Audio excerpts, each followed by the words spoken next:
Forward, I am grateful to have the opportunity to write about Sri Dzikakar, an exceptional yoga teacher, and it is with great pleasure that I write these few words to underline the importance of Sri Dzikakar's teaching. What a nice person Dzikakar is. One feels attracted to him. To be with him is a pleasure. His simplicity is one of the exceptional characteristics of his personality. He does not pretend in any way. In today's world, it is refreshing to meet someone who knows so much and yet is so modest. Humility, from which simplicity follows, is a very precious quality. Dzikakar is one of those few people who truly lives this quality. The years Dzikakar spent at university attaining his engineering degree have not been an impediment. On the contrary, once I asked what helped him most in the work he does now, and he replied, "My engineering studies." It is likely that such training stimulated his sparkling intelligence, which later gave him the ability to transmit his teaching with clarity and precision. When Dzikakar speaks, he expresses himself in a natural and easy way, in a language that each one of us can understand and follow. He walks toward you with a light step, and his delightful smile lets you know that his heart is open. I received a precious gift one day when he chanted for me and my friends. His clear sounds had a delicate and yet powerful flow, following the rhythm that arose from his lovely voice. The enchanting atmosphere created by the vibrations of that sound filled the room and remained a long time after he left. Dzikakar helps us realize that what is essential in the practice of yoga is the breath, because each pose, each movement, originates from there. This balanced union brings harmony and order to our bodies and minds. The way he can communicate these very special yoga teachings is extraordinary. He has great respect for the subject and for the person to whom he is conveying his knowledge. He does not push you into it, but very gently leads you to the door that eventually, and unexpectedly, may open to let you in. Vanda Scaravelli, Florence, Italy. Krishnamacharya at the completion of his university studies, 1925. Sri Vajisa Brahmatantra Parkala Swami, one of Krishnamacharya's preceptors. Krishnamacharya lecturing in Madras. Introduction. Krishnamacharya at 100 years. Sri Krishna Brahmatantra Swami, another of Krishnamacharya's preceptors. Krishnamacharya's healing hands. The life and yoga of Sri T. Krishnamacharya. An interview with T. K. V. Dzikakar Tirumalai. Krishnamacharya was born on November 18, 1888, in a village in the state of Mysore, South India. He was born into a family that traces its roots back to the famous 9th century South Indian sage Nathamuni, author of the Yoga Rahasya and the first teacher in the line of Vaishnava gurus. Krishnamacharya received his first instruction in Sanskrit and yoga from his father before becoming a pupil at the Brahmatantra Parkala Mutt in Mysore, one of the best known and most respected Brahmin schools. Enrolled at the age of 12, he studied the Vedic texts and learned the Vedic rituals while simultaneously attending the Royal College of Mysore. At the age of 18 he moved to Benares, where he studied Sanskrit, logic, and grammar at the university. Back in Mysore, he received a thorough grounding in the philosophy of the Vedanta from Sri Krishna Brahmatantra Swami, the director of the Parkala Mutt. Then he went north again to study the Skya, India's oldest philosophical system and the one on which yoga is fundamentally based. In 1916 he went to the Himalayas where, at the foot of Mount Kailash, he met his teacher, Sri Ram Mohan Brahmachari, a learned yogi who was living with his family near Lake Manasarovar in Tibet. Krishnamacharya at age 84. Krishnamacharya spent more than 7 years with this teacher, who exercised considerable influence over the direction he took in life, giving him the great task of spreading the message of yoga and using his abilities as a healer and helper of sick people.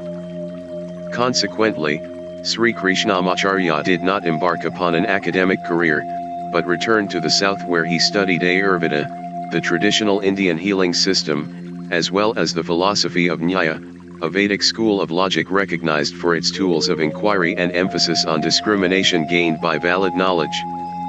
In 1924 he returned to Mysore, where the Raja, a progressive ruler, gave him the opportunity to open a yoga school. The Raja himself was one of Krishnamacharya's most enthusiastic students. From 1933 to 1955 Krishnamacharya taught yoga at the school and wrote his first book, Yoga Makarandam, Secrets of Yoga. Krishnamacharya patron and student, Krishnarajendra Wadoyar IV, the Maharaja of Mysore. By this time his reputation was spreading throughout South India and beyond. Krishnamacharya's first Western students came to study yoga with him in 1937. Indra Devi was among them. B. K. S. Iyengar, who was to become Krishnamacharya's brother, in law, received his first yoga instruction with the acclaimed teacher. In 1939 and 1940, Krishnamacharya was visited by a French medical team who wanted to verify that an experienced yogi could deliberately stop his heartbeat. For Sri Krishnamacharya, this much marveled, at examination was a rather bothersome demonstration, one that he undertook out of feeling responsible to validate yoga in the eyes of the skeptical scientific world. B. K. S. Iyengar at age 24 demonstrating Bhujapadasana. Soon Krishnamacharya's interest and work turned toward treating the sick, using Ayurveda and yoga as healing agents. He became increasingly well known, and in 1952 was summoned to Madras to treat a popular politician who had suffered a heart attack. Finally, Krishnamacharya settled in Madras with his family. Krishnamacharya at age 46 in Samasthiti. As well as his Indian students, more Westerners came to Madras to study. Gerard Blitz, who brought these teachings to Europe, was one of the first to seek out Krishnamacharya, as was Jean Klein, the Advaita teacher. In 1976, T. K. V. Dazikakar, Krishnamacharya's son, and one of his closest disciples, founded the Krishnamacharya Yoga Mandiram, an institution where yoga is used to treat sick people, and is taught to both Indian and foreign students. Sri Krishnamacharya was teaching and inspiring those around him until 6 weeks prior to his death in 1989. Q. As both son and student of Sri Krishnamacharya, you must have been one of the people closest to him and one of those who knew him best. Can you please tell us something about Krishnamacharya, the Sanskrit scholar, healer, and yogi? A. The foremost reason my father became a scholar of Sanskrit was because of his family tradition. In the old days, people like my father's forebears were well known as advisors, even to the kings. Nowadays we would call my father's grandfather something like Prime Minister, for example, but at that time the position of Prime Minister was not a political one in the way that we now know it. He was rather an advisor who told the rulers what was right and what was wrong. For this purpose, these scholars naturally studied the old texts, which are all written in Sanskrit. So at that time it was perfectly normal for someone who grew up in the milieu in which my father did to become versed in Sanskrit. It was the language of these circles, just as today English is the language of technology. In his formal education he had to learn Sanskrit well enough to be able to read and study the classic texts that describe the branches of the Vedas. Yoga is just one of those branches, but my father developed a special interest in yoga because his family was historically involved with yoga. One of his ancestors was the famous yogi Natha Muni. The interest in yoga is like a thread going right through the history of this family, and my father simply picked it up. His first teacher was his own father. He pursued this interest further when he studied with great masters in the north of India, and he found his own special teacher, Ram Mohan Brahmachari, in the region of Lake Manasarovar in the Himalayas. Krishnamacharya stayed with his teacher for nearly 8 years. Ram Mohan Brahmachari instructed him in the Yoga Sutra and taught him how to help the sick by means of yoga. Much of what is seen as the uniqueness of my father's work comes from this teacher. Krishnamacharya teaching a Western student, 1954. It is normal for someone with a family tradition like this to become a great Sanskrit scholar and to be versed in the literature and religion given to us in the Vedas. But because his teacher said to him, "You must spread the message of yoga," Krishnamacharya decided to become a yoga teacher. He turned down many offers of professorships in Sanskrit, in logic, in Vedanta, and other subjects. He immersed himself in everything he had been taught and finally became a guru. It was no easy matter indeed, there were inner struggles for him, but he did it. Another important point was that, through his interest in religion, especially his own tradition of the Vaishnava, Krishnamacharya came across the teachings of some great yogis of South India. These people are called Alvar, which means someone who has come to us to rule. Alvar direct the minds of other people and are regarded as an incarnation of God. Their greatness is bestowed upon them as babies, and many of them are not from Brahmin families but sometimes come from simple peasant families. They were born into the world as extraordinary people. Sri Krishnamacharya studied the writings of these masters, which are in our language of Tamil, and so discovered the meaning of yoga as it is understood in the south of India. This is how he could combine the great teachings from the north, learned from his teacher in the Himalayas, with the great teachings of the south, which come from our Tamil masters, the Alvar. Was it required at that time that someone taking this path should go to the Himalayas and live there with a master? No, this was Krishnamacharya's personal decision. He decided that he wanted to learn everything about the Vedic darsanas, the various systems of Indian thought, because some of his views were not accepted by his teachers. When he was attending lectures on Skya and MMA with Macron in Mysore, he vowed he would go to the best universities in India and learn all there was to learn about various schools of Indian thought. In those days, the best place for studying these was Kashi, now known as Varanasi or Banaras, so he went there. He was lucky to have the opportunity to go there, because the teachers there recognized his special abilities. It was in Banaras, where Krishnamacharya met a teacher named Ganganath Jha, who recommended he go to a great yoga teacher in the north. That is how he went to Tibet. It was not a requirement, but instead almost chance. And the healer Krishnamacharya? For most people yoga is purely a spiritual discipline, but it is clear that for my father, yoga included other things as well. One of the biographies written about him relates how he was concerned with the sick even as a student. My father himself told me that once he was asked to come to the British governor, who suffered from diabetes. My father was able to help him, then left to continue his studies in the north, at Mount Kailash. The ability to heal must have come from his own background. Probably it was his father who first gave him tips on how to treat diabetes and other illnesses, for in Natha Muni's Yoga Rahasya we find many remarks about the use of yoga in the treatment of sick people. Illness is an obstacle on the road to spiritual enlightenment, that is why you have to do something about it. There are many ways of treating sickness through yoga. Sometimes a mantra is needed, sometimes a change of diet, sometimes certain asanas, and sometimes prema. Probably Krishnamacharya had heard about all of this early in life and wanted to learn more about it. It became clear to him that if he wanted to learn more about healing, he would have to learn about Ayurveda. So he went to a well-known teacher named Krishna Kumar in Bengal and stayed with him in order to learn Ayurveda. Eventually, as well as knowing Natha Muni's teachings about how to use yoga to promote good health, my father had all the knowledge of Ayurveda at his fingertips. This is how he knew the importance of the pulse for giving information about a person's condition.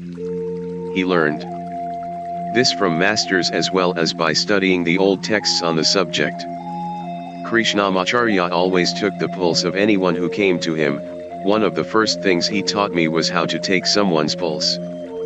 Being able to diagnose a condition through taking the pulse and using Ayurveda and Natha Muni's yogic health system were the means Krishnamacharya used when he gave advice on physical, mental, and spiritual wellness. So it is not surprising that he sometimes performed real miracles. Dizikakar making a diagnosis based on the pulse. Q. What makes Krishnamacharya's yoga so unique? A. What makes my father's yoga teachings unique is his insistence on attending to each individual and to his or her uniqueness. If we respect each person individually, it naturally means we will always start from where each person currently is. The starting point is never the teacher's needs but those of the student. This requires many different approaches. There is not just one approach for everybody. The way yoga is taught nowadays often gives the impression that there is one solution to everyone's problems and one treatment for every illness. But yoga affects the mind, primarily, and each person's mind is different. Indeed, the culture and background of each person is different as well. In every case, my father chose what seemed necessary and useful. Sometimes it might be asanas, sometimes it was a prayer. Sometimes he even told people to stop a certain yoga practice, then the healing occurred. There are many stories I could tell, all of which show the necessity for an individual approach to yoga. By this I do not mean that I have to give only private lessons, but I must create an atmosphere in my classes in which each student can find his or her own way to yoga. I have to realize that each of my students is not the same person today as they were yesterday, and not at all the same as when they came last week, perhaps with similar questions. This is the most important message my father passed on, and it is essentially the opposite of what is currently being taught in most places. The essence of my father's teachings is this: it is not that the person needs to accommodate him or herself to yoga, but rather the yoga practice must be tailored to fit each person. I would even go so far as to say that this is what makes my father's approach different from most of the others around today, where everything is well organized and you have to fit into a certain structure. With Krishnamacharya's yoga there is no organization, and the individual must find her or his own structure. Krishnamacharya and student performing eka Sarvangasana. This implies that progress on the path of yoga means different things for different people. We must not obstruct this progress by deliberately setting certain goals. Yoga serves the individual, and does so through inviting transformation rather than by giving information. These are two very different things. For instance, this book gives information about various topics, but in order to bring about transformation, I would explain each topic in a different way to each person. My father taught us more ways to approach a person in yoga than I have found anywhere else. Who should teach whom? When? And what? These are the important questions to be asked in beginning a practice.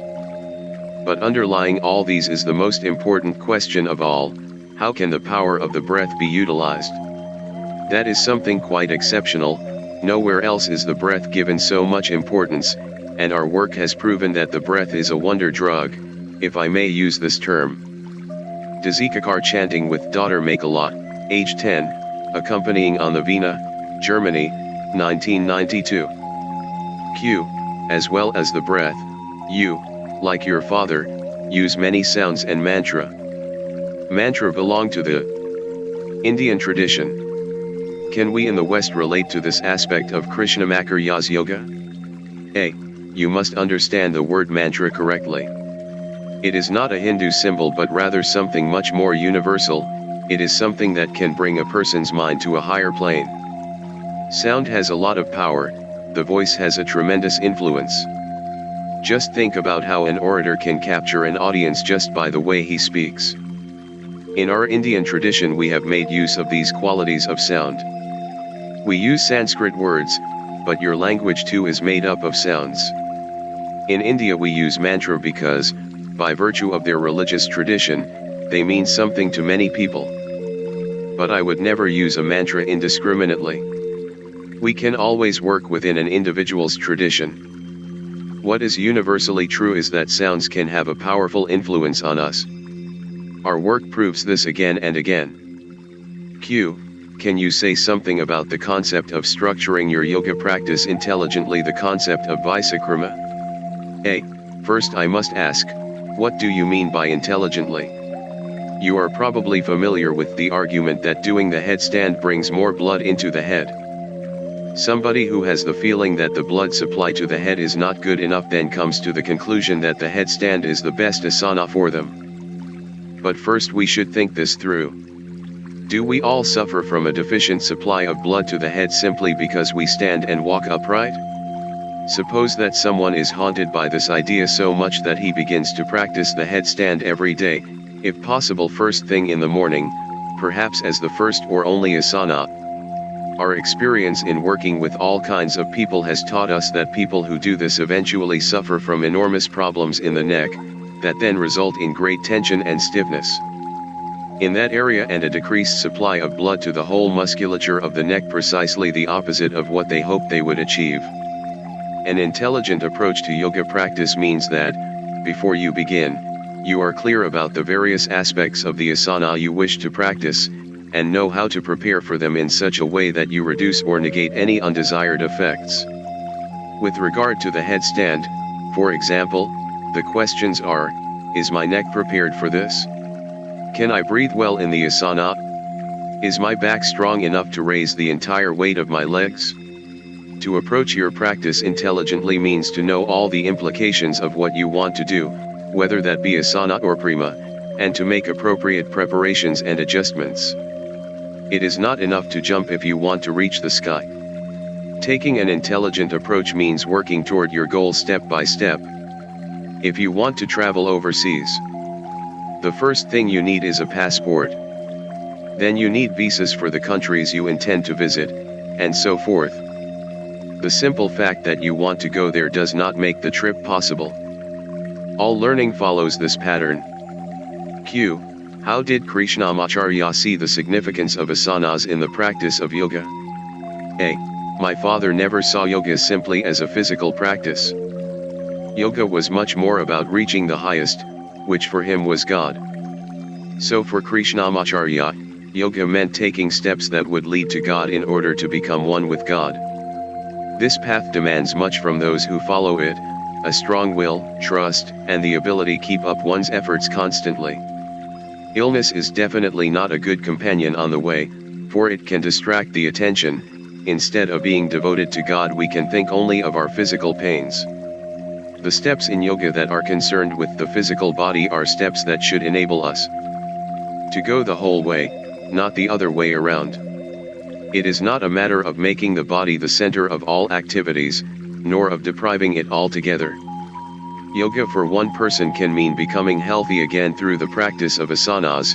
For someone else it can mean finding help in preparing for death, certainly not through practicing asanas, but rather by finding a way of reaching a peaceful state of mind where there are no feelings of guilt or blame. Perhaps in this case I would teach the person to pray. For a child it is interesting and meaningful to have a lot of physical exertion, but why should I teach an 80-year-old person to do a headstand or sit in the lotus posture? Krishnamacharya's student, the Maharaja of Kolhapur, demonstrating Bharadvahasana, 1940. Yoga is primarily a practice intended to make someone wiser, more able to understand things than they were before. If asanas help in this, terrific. If not, then some other means can be found instead. The goal is always bhakti, or, to put it in my father's words, to approach the highest intelligence, namely, God. Q. When Sri Krishnamacharya was teaching, his explanations were always closely linked to the old texts. There was scarcely one explanation that did not contain a reference to an appropriate quotation from one of the writings of the sages of old. Was there one work that was most central to his teaching? A. The most important yoga text as far as my father was concerned was always Patanjali's Yoga Sutra. The other texts were certainly useful, but there was no doubt in his mind concerning the relevance of the Yoga Sutra. Another text that was important to him was Nathamuni's Yoga Rahasya. In that text there are hints on practical procedures. It is a book much concerned with the question of how yoga can be adapted to each individual. There is a lot of detailed information about breathing in the asanas, for example. The Yoga Rahasya contains a wealth of information that is not given in the Yoga Sutra. Furthermore, nay the Muni's text places great emphasis on bhakti, devotion to God. The Bhagavad Gita is also a great yoga text. It emphasizes the thought that the way to the highest power does not mean that we should neglect or refuse to carry out our duties in life. This is what makes the Bhagavad Gita unique. It tells us that our search should not be a flight from life. For anyone to whom the Vedas is important, the Bhagavad Gita is a significant text. It relates many of the things from the Upanishads in a way that is easy to understand, and surprisingly enough, it contains important hints on things like breathing techniques and nutrition. In details like this, the Bhagavad Gita is much clearer and more precise than the Yoga Sutra. A text like the Hatha Yoga Pradipika contains a lot of good information, yet the essential text is still Patanjali's Yoga Sutra. Understanding the Yoga Sutra is a lifelong task. Each time you read it you can see something more, something different. I studied it 8 times with my father, and I think my father went on studying it throughout his life. Each time he went through the Yoga Sutra with me he could say something new about it. His last commentary on this text, written from 1984-1986, contained thoughts that he had never expressed before. In 1961 I studied the verse regarding Nabhikakra with him, but how much more information about the human body he put in his later commentary on this same verse. The Yoga Sutra is an inspired text on all levels, whether about the body, the breath, or the mind. Krishnamacharya and his family.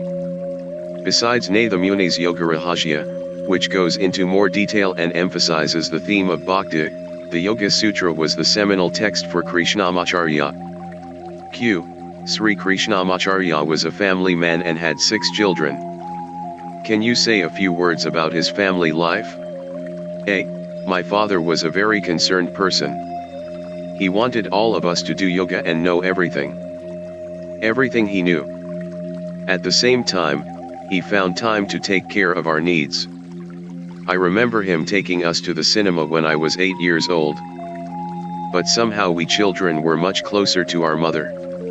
She was the one we usually went to when we needed something. Q. What part did yoga play in the family? A. Whether we liked it or not, we all did yoga. Everyone, including my mother and my 3 sisters, practiced asanas. I remember seeing my mother doing asanas, prima, and meditation when she was expecting my younger sister. I was the least interested, I must confess. When my father was around, though, I pretended to practice asanas. My elder brother was the expert. Q. Contrary to the trends of the time, your father did a lot to promote yoga for women, and your mother practiced regularly. A. Yes. How she learned so much, I do not know. She must have picked it up from father, who taught at home. I never saw him actually teach her, but she was able to correct all our practices. She knew all the texts by heart, even though she did not have much schooling. Her sister was adept at yoga too. She used to accompany father on his lecture tours. And my sisters helped father in his classes. My youngest sister now teaches yoga. Some of our women teachers are former students of his, including my wife. The well-known American yoga teacher Indra Devi studied yoga with my father in 1937. Namagiriyamma, Krishnamacharya's wife, demonstrating Mahamudra. Q. It is interesting that your father chose family life rather than the life of a sannyasin. What was his attitude towards sannyasin? A. To be a sannyasin means to give yourself totally to a higher power, to God. I think my father was a great example of that. There was never any doubt that he felt that it was not he himself who did things. He regarded himself as powerless, and it was always the power of his teacher or God that worked through him. He always claimed that everything he said and did came from his teacher and from God. He never claimed to have discovered anything, but always said, "Nothing is mine, it all comes from my teacher or from God." To me, that is sannyasa. You cannot be a sannyasin and at the same time say you discovered something yourself. To be a sannyasin means to lay all that you do at the feet of your teacher or God. My father was an example of this. Those who met him often saw him take his teacher's sandals, a young Dazikakar, with his and lay them on his head as a way of saying that he felt he was small, sister and brother demonstrate, smaller than the feet of his teacher. I think my father was a sannyasin par excellence, and yet he was also a family man. He never experienced any contradiction between living with his family and living in the true spirit of a sannyasin. A young Dazikakar with his sister and brother demonstrating Bharadvahasana at a public lecture. Sannyasa in the sense of wearing orange robes, never staying long in one place but wandering about and begging for food was, in my father's opinion, no longer appropriate for our times. Manu, one of our great scholars, used to say that in these times of Kali Yuga, sannyasa has become impossible. My father's teacher told him that he must lead a family life, and Nathamuni says that family life is the most important part of one's existence. By that he does not just mean having children, but living as others do and having responsibilities. Even the Upanishads do not insist on sannyasa in the formal sense of the word. The Bhagavad Gita places no great value on sannyasa.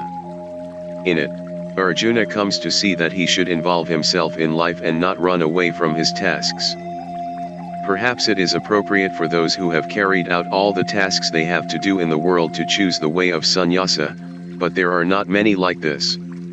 What was traditionally understood by the term sannyasa is nowadays no longer possible. Krishnamacharya with his grandsons Bhushan and Kaustuba and their mother Mrs. Menaka Dazikakar on the occasion of their Brahmopadasam or Sacred Thread ceremony, 1983. Q. You studied with your father for more than 25 years. How did you come to be a student of your father's? A. First of all, it is not quite accurate to say that I studied with him for 25 years. To say that gives the impression that I was like a student at university where the whole day is filled with studying. No, I lived with him for 25 adult years, and during that time I also studied with him. In this way, studying with my father was like going to a foreign country and slowly becoming familiar with the language, customs, and habits of the people there. That is how I learned from him. He taught me how to understand the important texts such as the Upanishads. I learned how to recite these texts and how to interpret them. He told me what I had to learn and decided what I should teach. For instance, when I was wondering whether to accept an invitation from the European Union of Yoga, he said, "Go to the yoga conference in Switzerland," and I went. He told me to go and teach Krishnamurti, and so I did, and my father told me how I should do that. Living with him, being with him, seeing him, eating with him, and so forth were the most important aspects of my life. I studied with him too, which is how I can now explain this and that to you from the Yoga Sutra. But my explanations contain more of my experience with him, my shared life with him, than his words themselves. All that has been a great gift for me. Everything happened in our house, his treatments, his teaching, our family life, everything. That was the essential part of my study with him. Krishnamacharya at 100 years old with Dazikakar. Q. What was his instruction like? How did he teach you and what did you learn? A. I learned asanas, but I only needed to work on them for 6 months or so. I was 25 and very flexible. He often took me with him to lectures and I had to demonstrate the asanas to the audience as he explained their particular details. He told me how I had to perform them, and I did what he said. A young Dazikakar demonstrating Padmamayurasana at a public lecture. I did not find the asanas difficult, and my own asana practice did not play an important part in his instruction. Much more time was taken up with the study of texts, learning to read pulses, working with sick people, and learning the important principles for teaching yoga. I had to teach first, and afterward ask questions. For example, I did not know how to teach yoga to pregnant women, so I asked him and he gave me advice. He watched my students closely and he watched my work with them closely. Even in 1989, the year in which he died, I never hesitated to ask him for advice, and he always gave me an answer. When I first began studying with him, he sometimes said, "What you are teaching at the moment is wrong." He said this in front of the students, but I did not feel any shame. On the contrary, I was happy that mistakes would thus be avoided. My students were not in the least put off by this practice. It was rather seen as good fortune to be given advice by the teacher. The well-being of the students was always central to our teaching, and I had no problem in telling them that I would have to ask my father for advice because I did not know enough myself. And my father was always very kind and told me what was to be done. This way of teaching requires kindness from the teacher and much modesty and humility on the part of the student. I can say that living with him and being able to observe and experience him working, treating himself when he was sick, preparing his meals and carrying out other rituals, all of this was the real yoga instruction that I received from him. Sharing a verse from the Ramayana. Of course there was the study of texts too, which took much more time than asana technique, because once you have understood this there is nothing more to say about it. The texts provide the content of your practice and make what you are doing comprehensible. The study of certain texts was compulsory, and here too the relationship between teacher and pupil was beyond question. First I had to learn the text he chose by heart. These texts are recited in a particular way. There are certain rules, and there is a game made of listening and repeating them as you learn them. Only after you have learned them by heart are they explained, and the explanations are given in the way the teacher thinks appropriate for each student. Instruction like this is only possible when you live with your teacher. In earlier days this was indeed the only way teachers could pass on the old texts at all. Nowadays it is not so easy to live in such close proximity with your teacher. What can we do?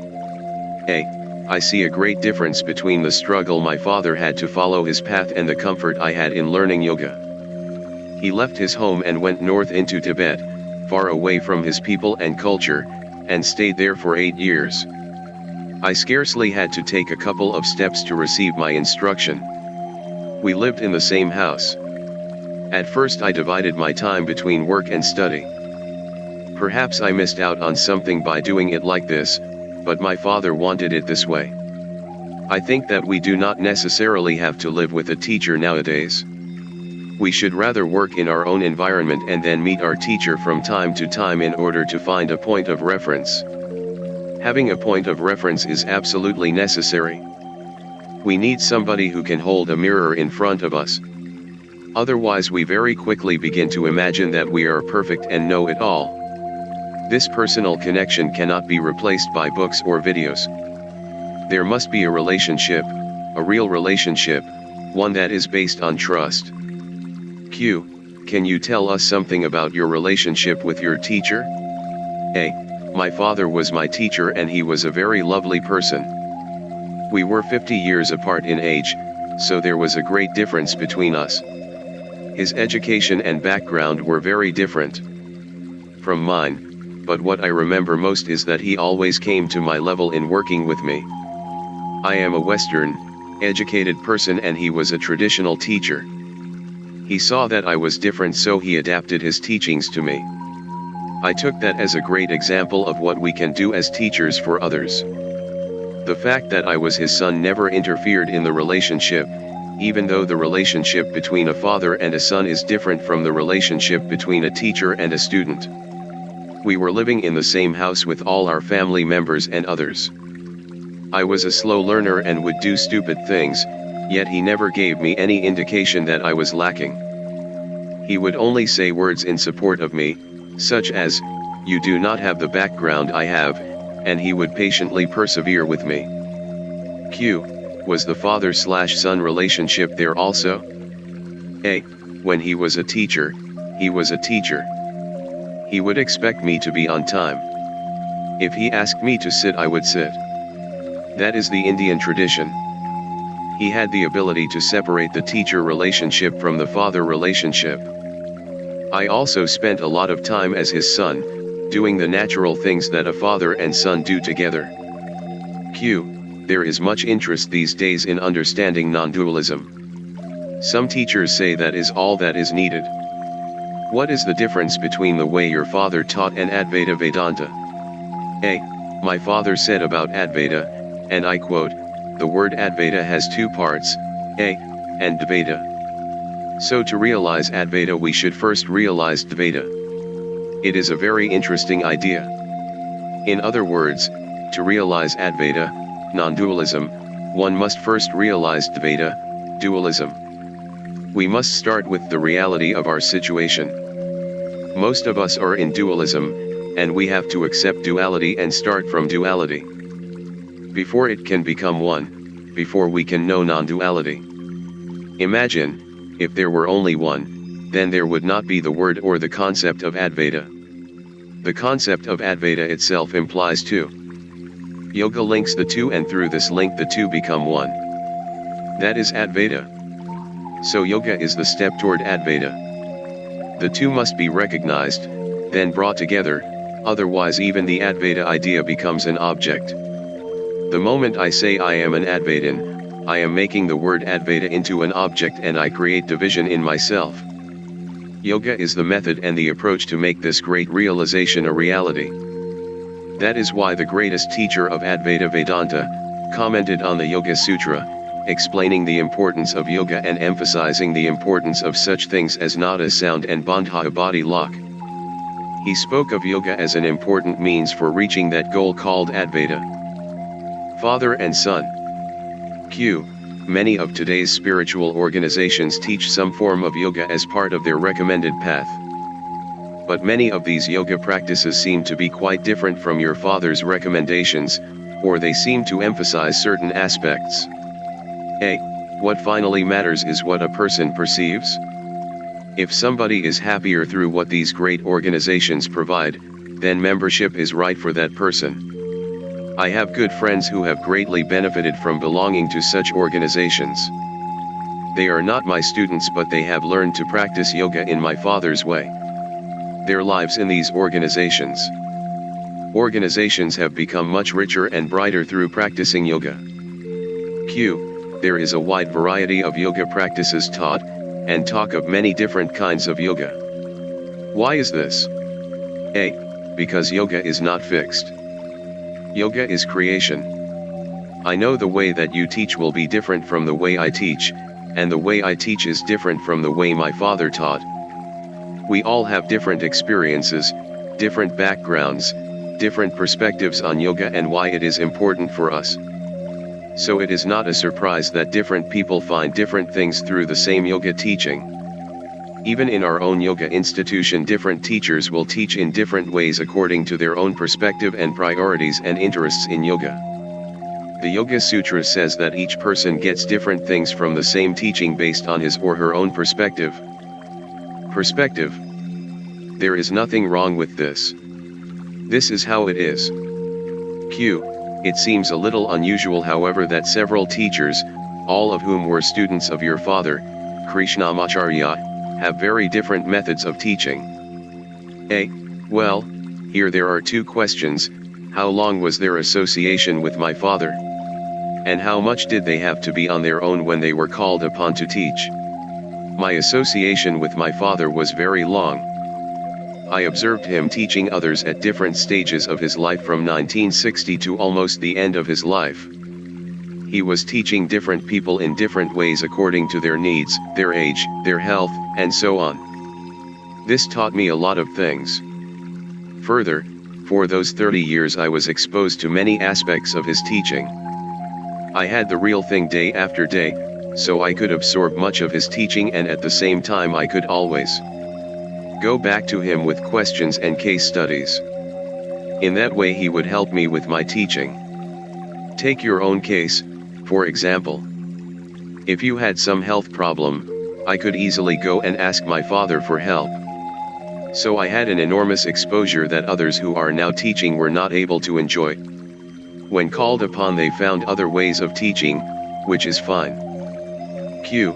Can yoga be taught in a class situation, or should it always be one-on-one with the teacher?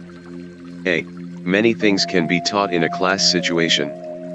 Often the group support for people who share the same interests or difficulties can be very helpful, as in the group for patients of bypass surgery that we teach here at the Mandiram. As my father said, however, we are not magicians, and it is not easy to handle many people at the same time. In yoga, the purpose is to bring some change, and the teacher is the reference point. You always remember what the teacher told you, not what you read in the book or what he spoke in the class, but what he told you. You need the teacher, you need the intimacy. Yoga is intimate. There is no yoga between 1 and a million, yoga is between two, the teacher and the student. In the Upanishads it is beautifully stated, in education the first requirement is the teacher, the second is the student. What should happen between them is learning. How it should happen is through the constant teaching of that which will be relevant to the student. That is education. Q. Sometimes yoga is described as being a long and arduous task toward achieving a goal. What do you think? A. It depends on what the goal is. Most often, people are doing yoga for some simple reason, and they progress into more involved, step-by-step practices. Each step can be enjoyable, fitted to the reality of where each person is now. As my father said, if you go step by step, there will be no problems. Enjoy each step. Trying to leap many steps at once can be a problem. Q. Can anyone practice yoga? A. Anybody who wants to can practice yoga. Anybody can breathe, therefore anybody can practice yoga. But no one can practice every kind of yoga. It has to be the right yoga for the person. The student and teacher meet and decide on a program that is acceptable and suitable to the person. Q. All over the world there are many teachers who are known to be gurus. Many are from India, and others are not. There is a popular understanding now of the word guru. From the yoga tradition, what is a guru? A guru is not one who has a following. A guru is one who can show me the way.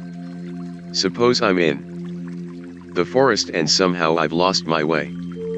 Then I'll ask a person, is this the way home? That person might say, yes, you go this way. I say, thank you, and I go my way. That is a guru. There is an image in the world today that the guru has a following and his students follow him like the Pied Piper. That is not good. The true guru shows you the way. You go your way and then you're on your own, because you know your place and you are grateful. I can always thank my guru naturally and enjoy the relationship, but I do not have to follow him around, because then I am not in my own place. Following the guru's destination is another way of losing yourself. The yoga concept of svadharma means your own dharma or your own way. If you try to do somebody else's dharma, trouble happens. The guru helps you find your own dharma. Q. Was your father a guru? A. He never said so, but many people think so. Q. Why did he never say that of himself? A. That's a delicate question, but since he is my father, I can tell you. The guru is not one who says, I am the guru. There are great stories in the Upanishads of the guru who rejected the very idea of teaching. One of the qualities of a person who is clear, who is wise, is not to need to say I am clear, I am wise. There is no need to say this. The person knows the way and he or she shows the way. It is simple. Humility is one of the qualities of a clear person. There is nothing to prove to anybody. My father was like this. Children performing asanas at the Krishnamacharya Yoga Mandiram. Q. In 1976 the Krishnamacharya Yoga Mandiram was set up in Madras. What kind of work is carried out there? A. We do essentially three things. First, we are available to anyone seeking help. Among those who come to us are people who have problems or those who are sick. This follows my father's tradition. Throughout his life as a teacher he was again and again asked for advice and help by people suffering from all sorts of illnesses. It was not our intention that this focus on working with the sick should come to be such a big part of the Mandiram's activities, but now we are recognized as an institution by the Department of Health. Teaching the children's teachers, an important activity at the Mandiram. Second, we offer instruction to anyone who asks for it.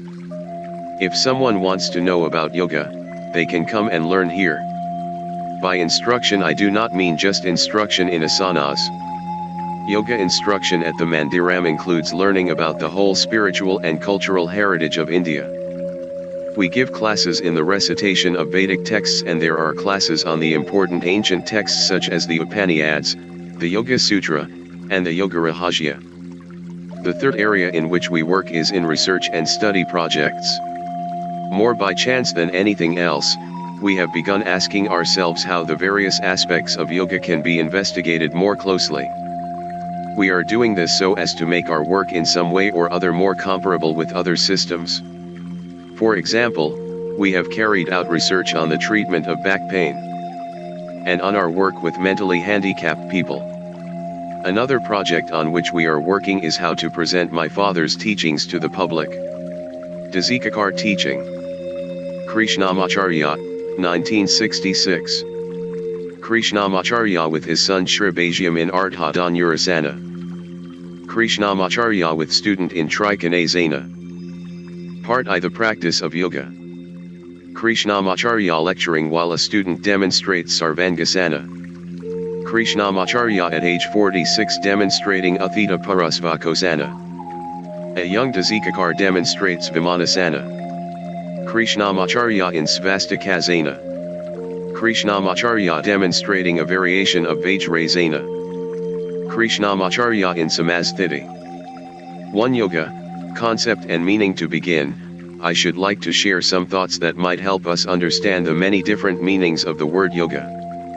Yoga is one of the 6 fundamental systems of Indian thought collectively known as Darsana. The other 5 Darsana are Nyaya, Vaiyika, Skya, Mimamsa, and Vedanta. 1. The word Darsana is derived from the Sanskrit root ds, which translates as to see. Darsana therefore means sight, view, point of view, or even a certain way of seeing. But beyond these lie another meaning. To understand this one we must conjure an image of a mirror with which we can look inside ourselves. And in fact all the great texts introduce us to ways of seeing that create opportunities for us to recognize ourselves better. We look deeper inside ourselves as we come to terms with the teachings. As one of the 6 darsanas, yoga has its origins in the Vedas, the oldest record of Indian culture. It was systematized as a special darsana by the great Indian sage Patanjali in the Yoga Sutra. Although this work was followed by many other important texts on yoga, Patanjali's Yoga Sutra is certainly the most significant. Many different interpretations of the word yoga have been handed down over the centuries. One of these is to come together, to unite. Another meaning of the word yoga is to tie the strands of the mind together. These 2 definitions may at first glance seem very different, but really they are speaking about the same thing. While coming together gives us a physical interpretation of the word yoga, an example of tying the strands of the mind together is the directing of our thoughts toward the yoga session before we take on an actual practice. Once those mental strands come together to form an intention, we are ready to begin the physical work. A further meaning of the word yoga is to attain what was previously unattainable. The starting point for this thought is that there is something that we are today unable to do. When we find the means for bringing that desire into action, that step is yoga. In fact, every change is yoga. For example, when we find a way to bend the body forward and touch our toes, or learn the meaning of the word yoga with the help of a text, or gain more understanding of ourselves or others through a discussion, we have reached a point where we have never been before. Each of these movements and changes is yoga. Another aspect of yoga has to do with our actions. Yoga therefore also means acting in such a way that all of our attention is directed toward the activity in which we are currently engaged. Suppose for example that while I am writing, one part of my mind is thinking about what I want to say while another part is thinking about something entirely different. The more I am focused on my writing, the greater my attentiveness to my action in this moment. The exact opposite might also occur. I might begin writing with great attention, but as I continue to write my attention begins to waver. I might begin to think about the plans I have for the day tomorrow, or what is cooking for dinner. It then appears as if I am acting with attentiveness, but really I am paying little attention to the task at hand. I am functioning, but I am not present. Yoga attempts to create a state in which we are always present, really present in every action, in every moment. The advantage of attentiveness is that we perform each task better and at the same time are conscious of our actions.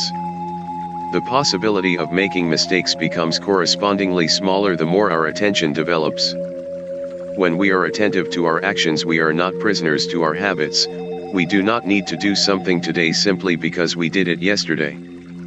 Instead, there is the possibility of considering our actions fresh and so avoiding thoughtless repetition. Another classic definition of yoga is to be one with the divine. It does not matter what name we use for the divine God, Allah, Isvara, or whatever, anything that brings us closer to understanding that there is a power higher and greater than ourselves is yoga. When we feel in harmony with that higher power, that too is yoga. So we see that there are many possible ways of understanding the meaning of the word yoga. Yoga has its roots in Indian thought, but its content is universal because it is about the means by which we can make the changes we desire in our lives. The actual practice of yoga takes each person in a different direction. It is not necessary to subscribe to any particular ideas of God in order to follow the yoga path. The practice of yoga only requires us to act and to be attentive to our actions. Each of us is required to pay careful attention to the direction we are taking so that we know where we are going and how we are going to get there. This careful observation will enable us to discover something new. Whether this discovery leads to a better understanding of God, to greater contentment, or to a new goal is a completely personal matter. When we begin discussing asanas, the physical exercises of yoga, we shall see how the various ideas implicit in the meaning of the word yoga can be incorporated into our practice. Where and how does the practice of yoga begin? Should we always begin on the physical level?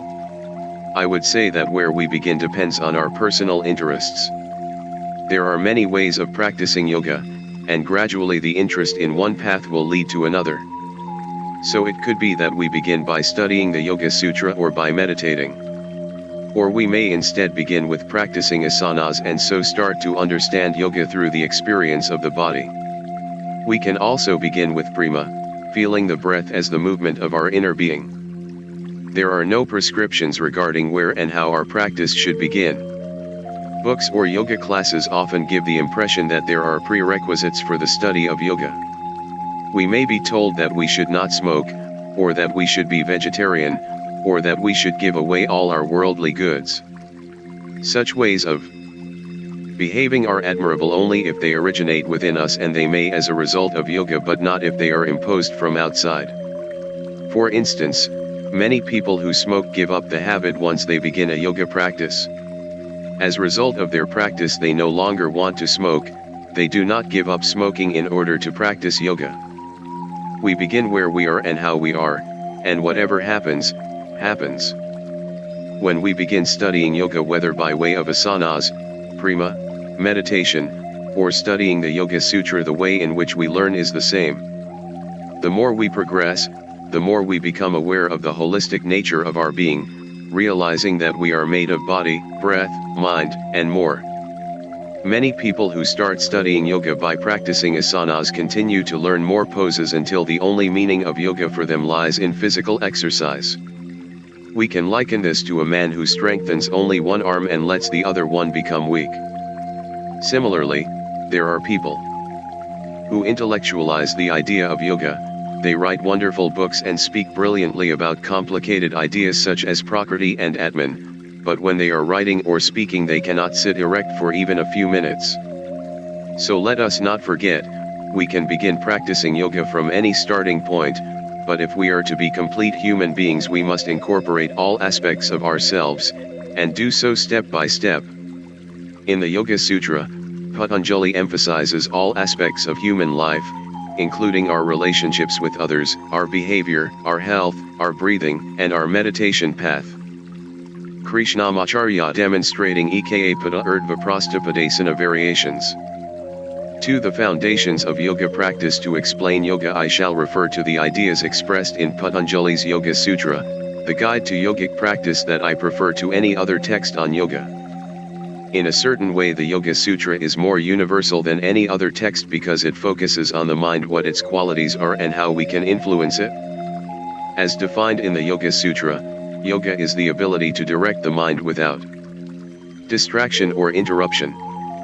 No one can deny that such a process is beneficial to all people for living a focused and productive life. Other yoga texts talk about God, consciousness, and other such concepts that are not necessarily accepted by or consistent with various philosophies and religions. If I understand yoga as a path that is accessible to every human being, then it seems perfectly natural that my discussion be based on the Yoga Sutra precisely because questions about the qualities of mind are universal ones. Speaking in terms of God or a supreme being often disturbs people, regardless of whether they accept or reject the notion. Patanjali's Yoga Sutra is exceptionally open, which is in part what makes it so profound. The notion of God is neither rejected nor forced on anyone.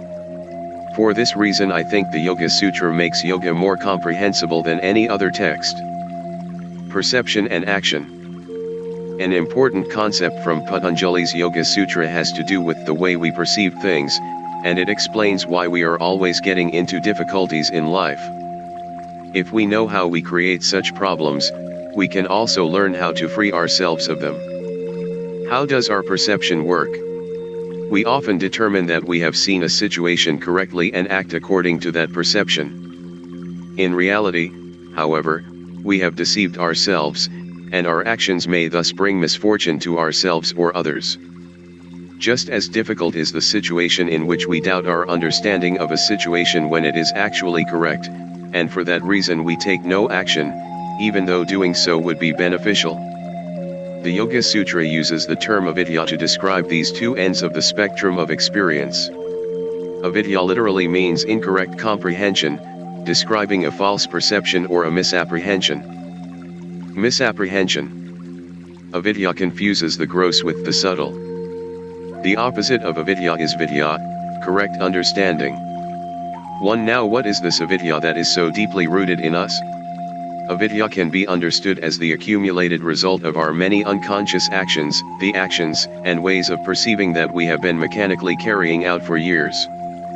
As a result of these unconscious responses, the mind becomes more and more dependent on habits until we accept the actions of yesterday as the norms of today.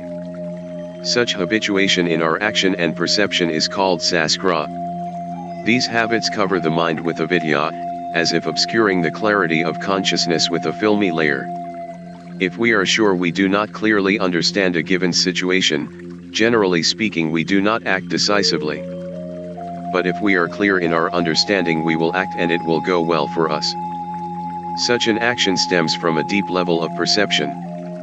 In contrast, avidya is distinguished by superficial perception. I think I see something correctly, so I take a particular action and then later have to admit that I was mistaken and that my actions have not proved beneficial. So we have two levels of perception, one is deep within us and free of this film of avidya, the other is superficial and obscured by avidya. Just as our eye is transparent and clear and should not itself be tinted if it is to see colors accurately, so should our perception be like a crystal, clear mirror. The goal of yoga is to reduce the film of avidya in order to act correctly. The branches of avidya we seldom have an immediate and direct sense that our perception is wrong or clouded. Avidya seldom is expressed as avidya itself. Indeed, one of the characteristics of avidya is that it remains hidden from us. Easier to identify are the characteristics of avidya's branches. If we notice that these are alive in us, then we can recognize the presence of avidya. The first branch of avidya is what we often call the ego. It pushes us into thoughts such as I have to be better than other people, I am the greatest, I know that I'm right. This branch is called asmita in the Yoga Sutra. The second branch of avidya expresses itself in making demands.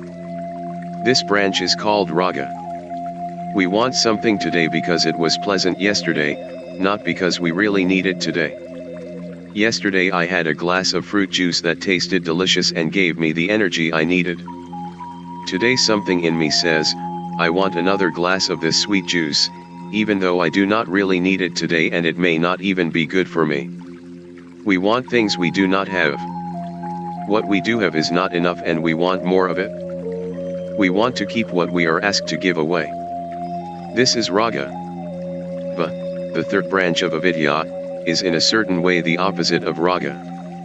Va expresses itself by rejecting things. We have a difficult experience and are afraid of repeating it, so we reject the people. People, the thoughts, and the settings that relate to that experience, assuming they will bring us pain again. Va also causes us to reject those things with which we are not familiar, even though we have no history with them, negative or positive. These forms of rejection are the expressions of dva. Finally, there is abhinavisa, fear. This is perhaps the most secret aspect of avidya and its expression is found on many levels of our everyday life. We feel uncertain. We have doubts about our position in life. We are afraid that people will judge us negatively.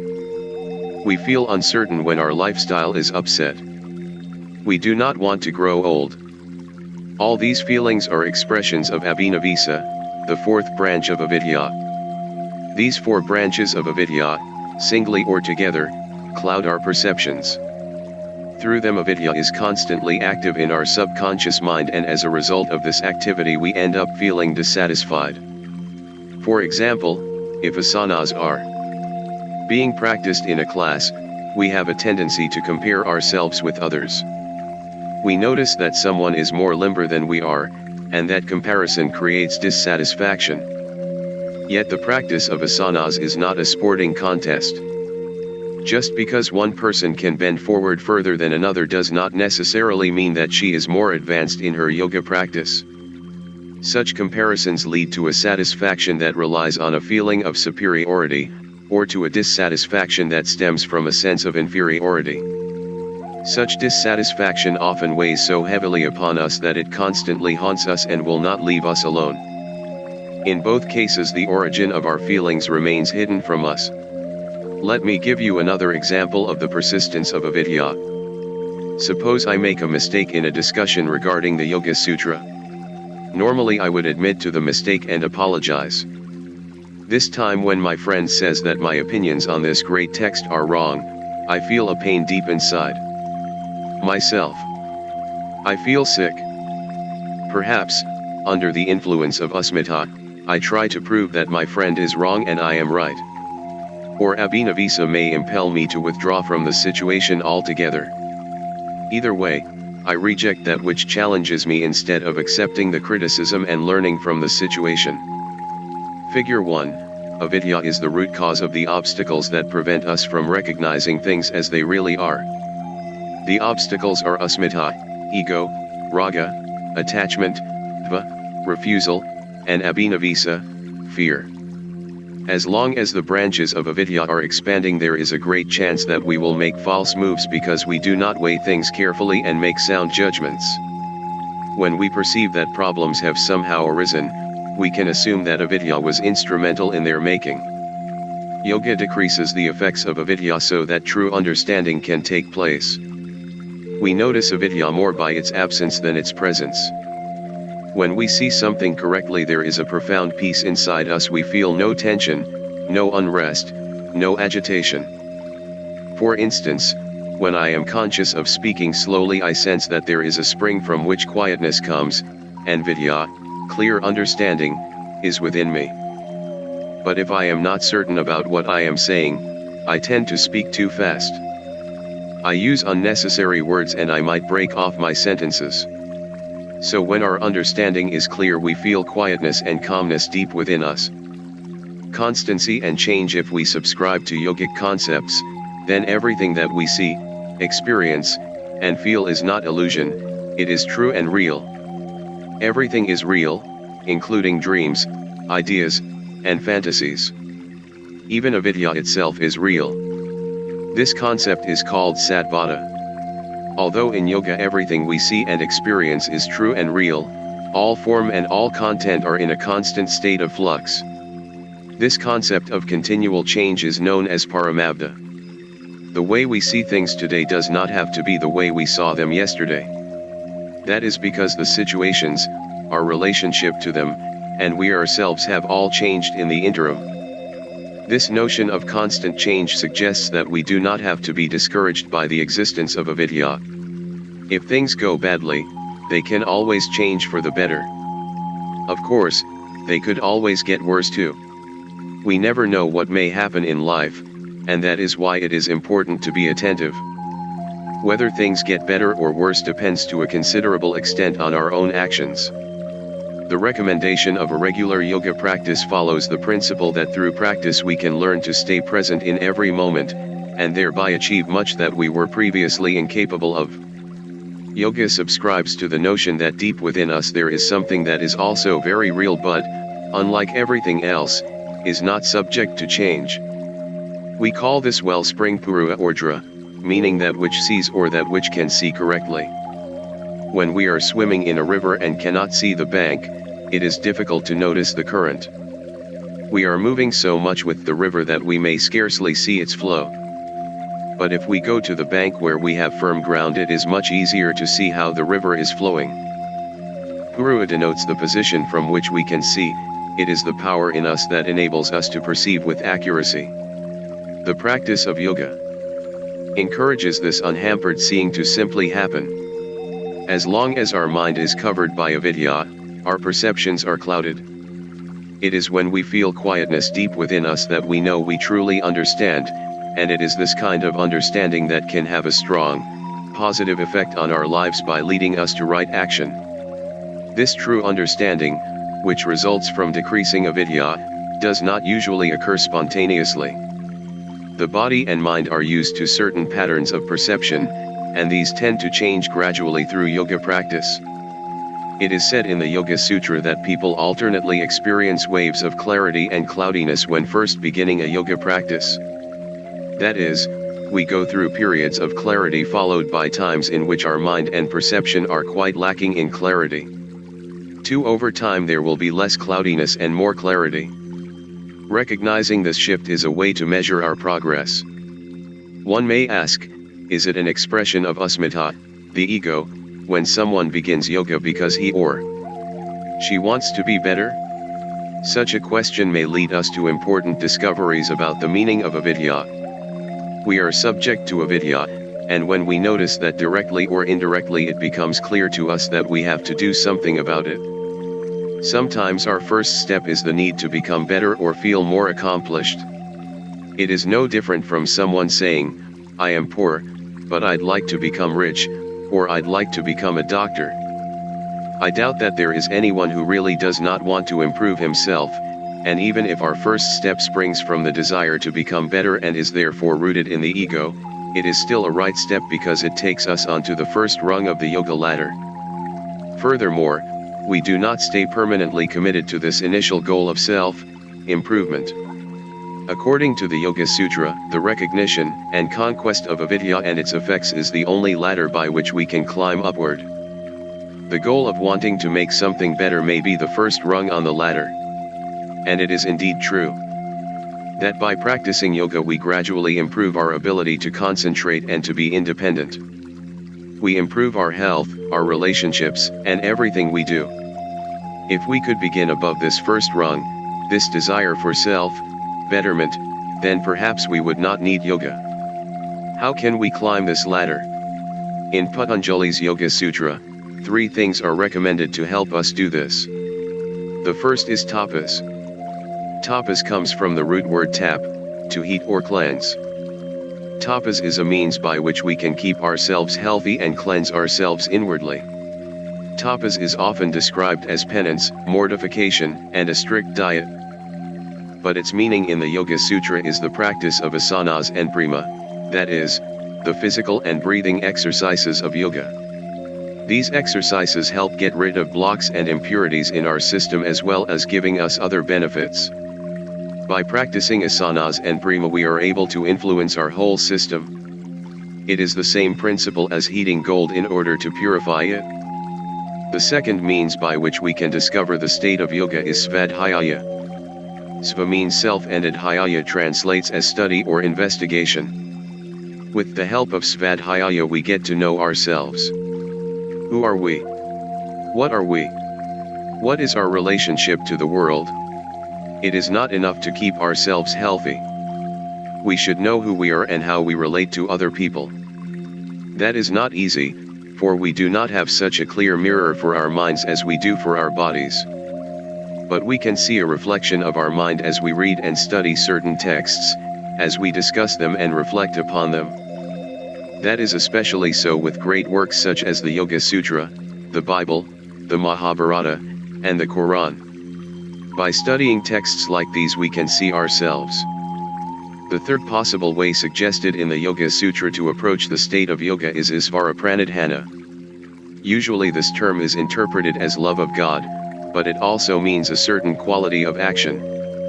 Practicing prima and asanas, keeping oneself healthy, and reflecting on oneself do not constitute all our actions. We also have to pursue our career, gain qualifications, and do everything else that is part of normal life. All these things should be done as well as possible. Yet we can never be sure of the fruit of our actions. That is why it is better to become slightly detached from our expectations and to pay more attention to the actions themselves. Altogether, these three ways of being health, inquiry, and quality of action cover the entire spectrum of human endeavor. If we are healthy, know more about ourselves, and improve the quality of our actions, it is likely that we will make fewer mistakes. It is recommended that we work in these three distinct areas in order to reduce avidya. Together they are known as Kriya Yoga, the yoga of action. Kriya comes from the word K, meaning to do. Yoga is not passive. We have to participate in life. To do this well we can work on ourselves. I have already explained that yoga is a state in which two things are joined into one. I also said that yoga means attentiveness in action, which is necessary if we want to achieve a point or a posture that was previously unattainable. The yoga of action, Kriya Yoga, is the means by which we achieve yoga as a state of being. Although it is only one part of yoga, Kriya Yoga is the practical branch of yoga that can lead to a change for the better in all aspects of our life. Krishnamacharya in Salabhasana Variations. 3. The principles of asana practice. The practice of yoga gives us the chance to experience the many different meanings of the word yoga. We have already described yoga as a movement from one point to another, higher one that was previously beyond our reach. It doesn't matter whether this shift comes about through practicing asanas, through study and reading, or through meditation, it is still yoga. In our practice we concentrate on the body, the breath, and the mind. Our senses are included as part of the mind. Although it theoretically appears possible for body, breath, and mind to work independent of one another, the purpose of yoga is to unify their actions. It is primarily the physical aspect of our practice that people see as yoga. They will rarely notice how we breathe, how we feel the breath, and how we coordinate our breathing with our physical movement. They tend to only see our flexibility and suppleness. Some may want to know how many asanas we have mastered or how many minutes we can stay in a headstand. Much more important than these outer manifestations is the way we feel the postures and the breath. The principles that follow are ages old, developed by many generations of great yoga teachers. These principles describe in detail the asanas and the breath and, above all, how they relate to each other. They also establish guidelines for prima, the breathing techniques that will be described in a later chapter. What is an asana? Asana translates as posture. The word is derived from the Sanskrit root as, which means to stay, to be, to sit, or to be established in a particular position. Patanjali's Yoga Sutra describes an asana as having two important qualities, sthira and sukha. One, sthira, is steadiness and alertness. Sukha refers to the ability to remain comfortable in a posture. Both qualities should be present to the same degree when practicing any posture. Neither sukha nor sthira are present when we sit with crossed legs for a photograph if we have to stretch them out again immediately afterward because they are hurting. Even if we achieve the steadiness and alertness of sthira, there must also be the comfort and lightness of sukha, and both must be present for a certain length of time. Without both these qualities there is no asana. This principle of yoga is fulfilled only when we have practiced a particular asana for a certain period of time and feel alert and unstressed as we practice it. The following precepts only serve to ensure that every asana is practiced with both sthira and sukha. Beginning from where we are when we go into a posture or carry out a movement that feels tense, it is difficult to notice anything else besides that tension. Perhaps when we sit in a cross-legged position, our only thought is for the pain in our strained ankles. In doing this, we are not really in the asana we are striving for. We are obviously not yet ready for this particular position. Rather, we should first practice something easier. This simple idea is the foundation for our whole yoga practice. Practicing the postures progressively, we gradually achieve more steadiness, alertness, and overall comfort. If we want to make this principle of asana practice a reality, we have to accept ourselves just as we are. If we have a stiff back, we have to acknowledge this fact. It may be that we are very supple but our breath is very short, or perhaps our breathing is alright but our body gives us certain problems. It is also possible to feel comfortable in an asana while the mind is somewhere completely different. That is not asana either.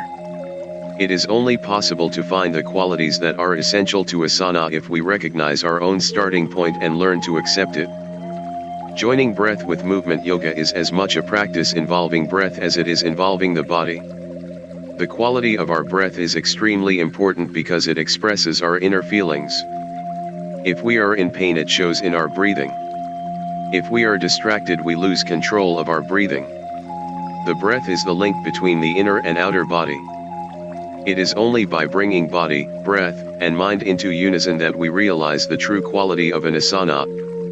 Recognizing our personal starting point begins with the exploration of the body, including the breath. 2. For this we use simple breathing exercises, such as making the inhalation as long as possible. In this way we can observe whether it is the chest or the abdomen that expands and whether the back stretches with the breath. To explore the present state of the body, we use dynamic movements of the arms, legs, and trunk. For instance, we direct a group of yoga beginners in raising and lowering their arms. Then we ask, did the arm movement primarily stretch your back, or did it stretch another part of your body more? Some will say the movement stretched the back, others will have noticed extension predominantly in the shoulders. Figure 2, natural breathing in the forward bend, shown in 1. Uttanasana, standing forward bend, and 2. A variation of Krishnamacharya, cat pose. The reason why people have differing experiences in this situation is because some large movements are initiated in various ways by various people. Those who have a stiff back find that all the effort for initiating movement at the arms comes from the shoulders, whereas those who are more supple will notice that the initiation happens at the scapulae, closer to the spine. Observing the body in this way is the first step toward changing uncomfortable or inefficient habits of movement and posture that cause stiffness and ultimately hinder the flow of vital energy through the body. This kind of investigation requires a teacher who can lead the students on their journey of discovery. If a teacher cannot do this, the students are not only in danger of misunderstanding yoga but they may also get discouraged. The first step of our yoga practice is to consciously link breath and body. We do this by allowing every movement to be led by the breath as we practice the asanas. The correct linking of breath and movement is the basis for the whole asana practice. The simple exercise of raising the arms on an inhale and lowering them on an exhale helps us find the rhythm of combined breath and movement. Figure 3, natural breathing in the backward bend, shown in 1. Dvipadapitham and 2. Bhujangasana. Normally we are not conscious of our breathing. It is an automatic process and we do it without will or volition. For breath and movement to be coordinated, our mind must attentively follow their union. When we do this, inhalation and exhalation are no longer automatic but become a conscious process. Finding the natural link between breath and movement is the most important aspect of asana practice. It requires determining whether it is the inhalation or the exhalation that is amplified or made easier by a certain movement, and then making sure that that breath is the one we combine with the movement on which we are focusing. Continuing with our example of the arm movement described above, the natural breath rhythm would show an ease in inhaling as we raise our arms and an ease in exhaling when we lower them. Also, the length of the inhalation and exhalation would determine how quickly we raise and lower our arms. In practicing this simple movement we can learn one of the basic principles of yoga, that is, to become fully involved with our actions. The consciously directed breath supports and strengthens the natural coordination of breath and movement. For instance, on a natural exhalation the ribs sink while the diaphragm rises and the front of the belly moves back toward the spine. The same movement happens internally in every forward bend, that is, the ribs sink and the belly is pushed back toward the spine. So in order to amplify the natural breath, we breathe out in all exercises where a forward bend is the primary movement of the body. The examples in figure 2 show the breath cycle connected to the movement of the forward bend. In performing backward, bending postures such as Dvipadapitham, table pose, or Bhujangasana, cobra pose, the movement of the ribs raises the chest and causes the spine to bend backward. By deliberately combining the backward bend with an inhalation, as shown in figure 3, you make the movement easier and more effective. In contrast with forward bends, which are only done on the exhalation, in certain backward bends we have the freedom to breathe out or in. This will be discussed later. Figure 4, beginning Matsyendrasana, half spinal twist, with an exhale follows the natural breath rhythm. Twists are also closely linked with a specific breathing pattern. As the spine and ribs rotate, the space between them is reduced and the abdominal area is slightly compressed, the diaphragm meanwhile moves upward. So if we combine the beginning of the twist with an exhalation, as shown in figure 4, we are following the natural pattern of breathing. The rules for linking breath and movement are basically simple: when we contract the body we exhale and when we expand the body we inhale. Exceptions are made only when we want to create a particular effect in the asana by altering the natural breathing pattern. As I have stated before, we do not simply inhale and exhale without attention, but instead we make sure that the breathing initiates the movement. The length of the breath will determine the speed of the movement. This integration of breath and movement in time becomes quite natural. There are various ways of encouraging the conscious awareness of breath and movement, thereby avoiding mindless repetition. One good method for this is to introduce a short pause at the end of every movement. After raising the arms as we breathe in, for example, we can pause momentarily. Then after we have lowered our arms with the exhale, we can pause for another moment. Pausing at the end of each movement helps us remain conscious of both the movement and the breath. Losing this attention causes our practice to become mechanical, and then we are no longer doing yoga. The fullness of breath. While one goal is to direct the breath quite consciously during our asana practice, we are also aiming at making our breathing, both the inhalation and the exhalation, fuller and deeper than it normally is. Figure 5, movement of the diaphragm and rib cage through a breath cycle. The movement of the diaphragm during a breath cycle is shown in figure 5. From the rest position, A, the diaphragm moves downward on inhalation. B, after the lungs have been filled, the diaphragm moves back to the rest position. C, In the process, a deep inhalation expands the rib cage, b. by making the ribs rise, thus moving the diaphragm down and slightly straightening the spine in this region. On a deep exhalation, the opposite occurs, the front of the belly moves toward the spine, the diaphragm rises, and the spine settles back into its starting position. People often breathe only in the abdomen, without expanding the chest. Others hardly use the diaphragm at all, restricting their breathing to the upper chest. Very tense people or asthmatics can sometimes hardly move the abdomen or chest at all when they breathe. The technique for gaining a fuller breath consists of consciously expanding the chest and abdomen on inhalation and consciously contracting the abdomen on exhalation. This simple breathing technique described below, together with the integration of breath and movement, is a means for bringing greater depth to the quality of our yoga practice. I suggest that when we inhale we first fill the chest and then fill the abdomen, and as we exhale we release the abdomen first and then finally empty the upper lobes of the lungs in the chest region. 3. This is contrary to the way of breathing taught in many yoga classes. The technique I am suggesting has the great advantage of stretching the spine and straightening the back. The moment we start to breathe in, the ribs rise and the spine, to which they are attached, is extended upward and slightly straightened. When using the other technique of breathing first into the abdomen and then into the chest, the abdomen expands so much that it inhibits the expansion of the chest and consequently the spine is not extended enough.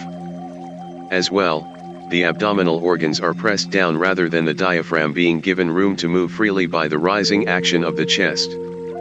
Because we are interested in breathing that assists the movements of the body and does not hinder the extension of the spine, this chest, to abdomen breath is best to use. Experiment with both methods and feel the difference. The breath is the intelligence of the body. Let's explore further the possibility of feeling the breath as it moves in and out.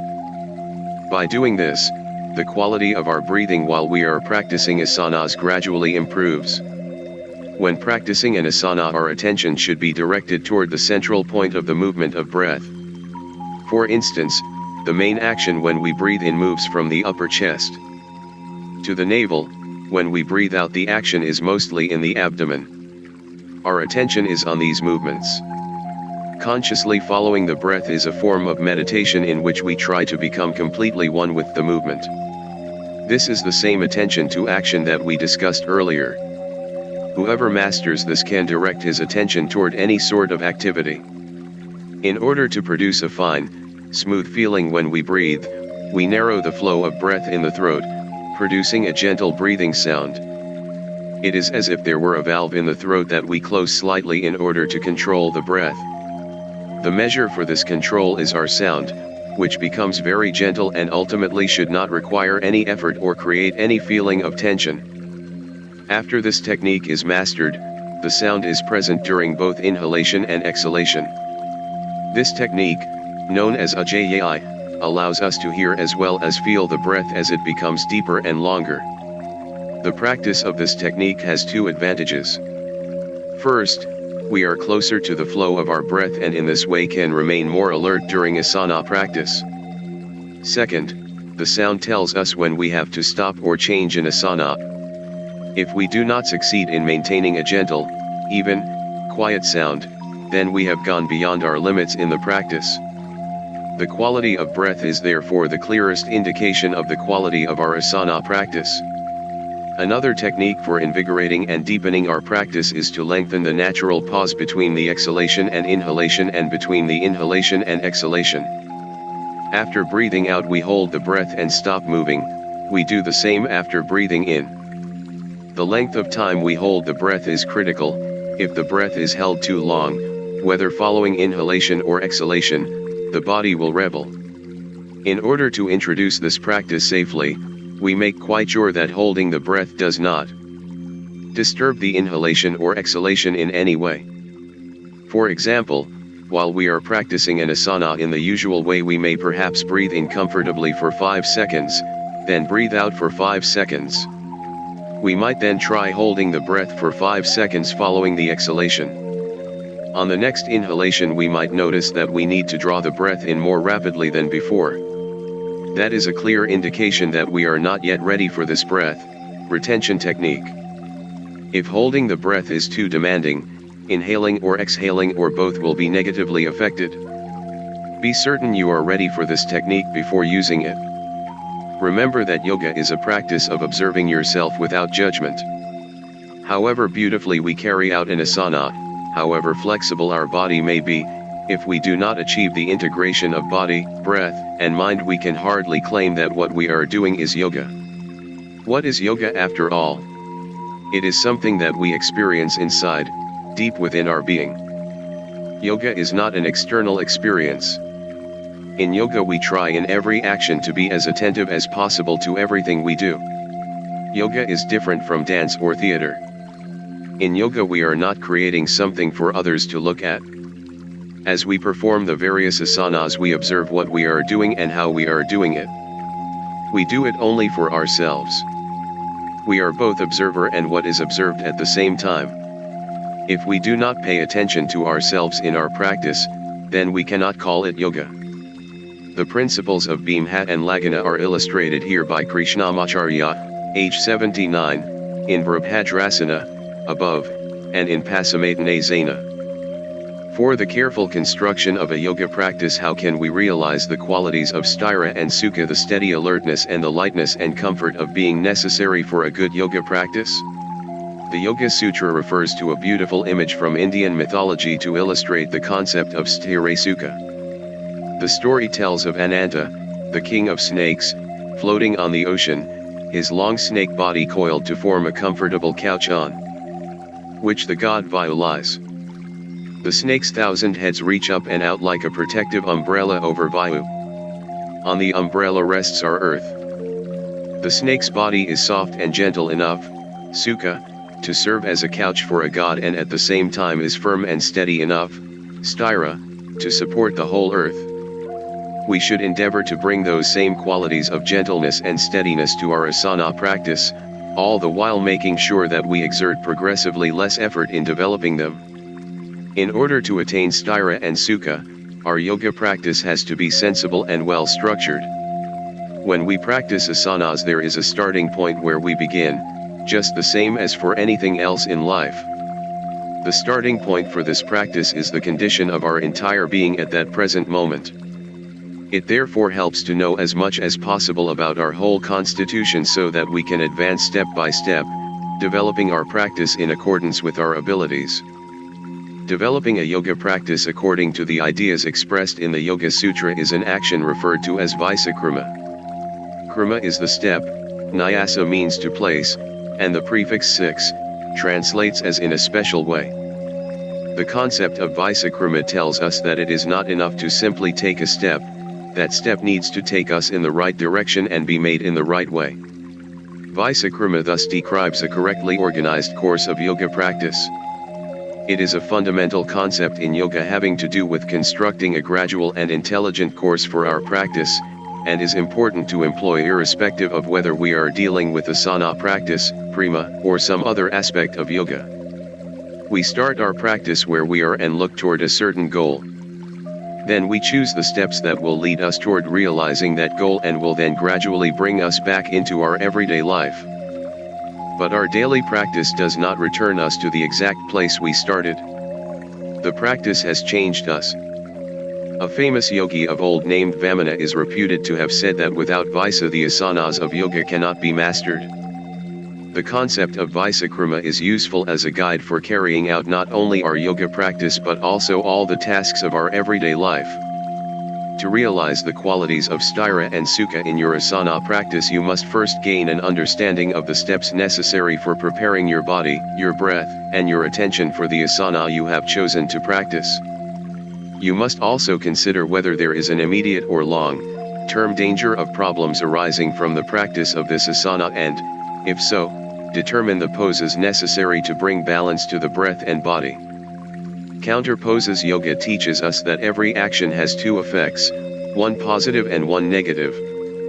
That is why it is so important to be attentive to our actions. We must be able to recognize which effects are positive and which are negative so that we can then emphasize the positive and try to neutralize the negative.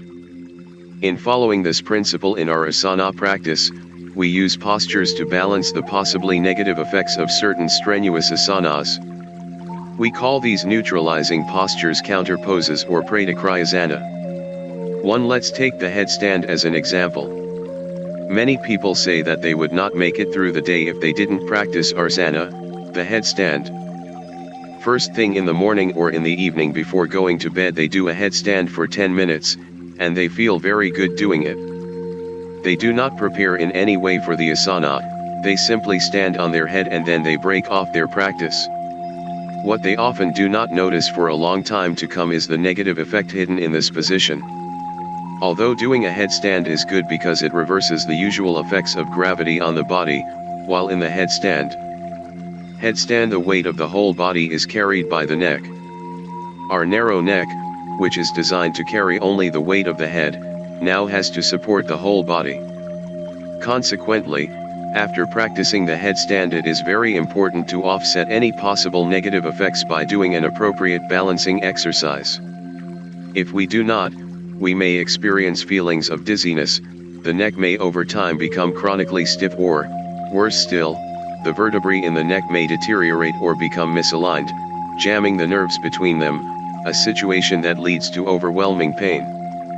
Unfortunately, this occurs quite frequently for those who are not studious in using counter poses to balance the effects of the headstand.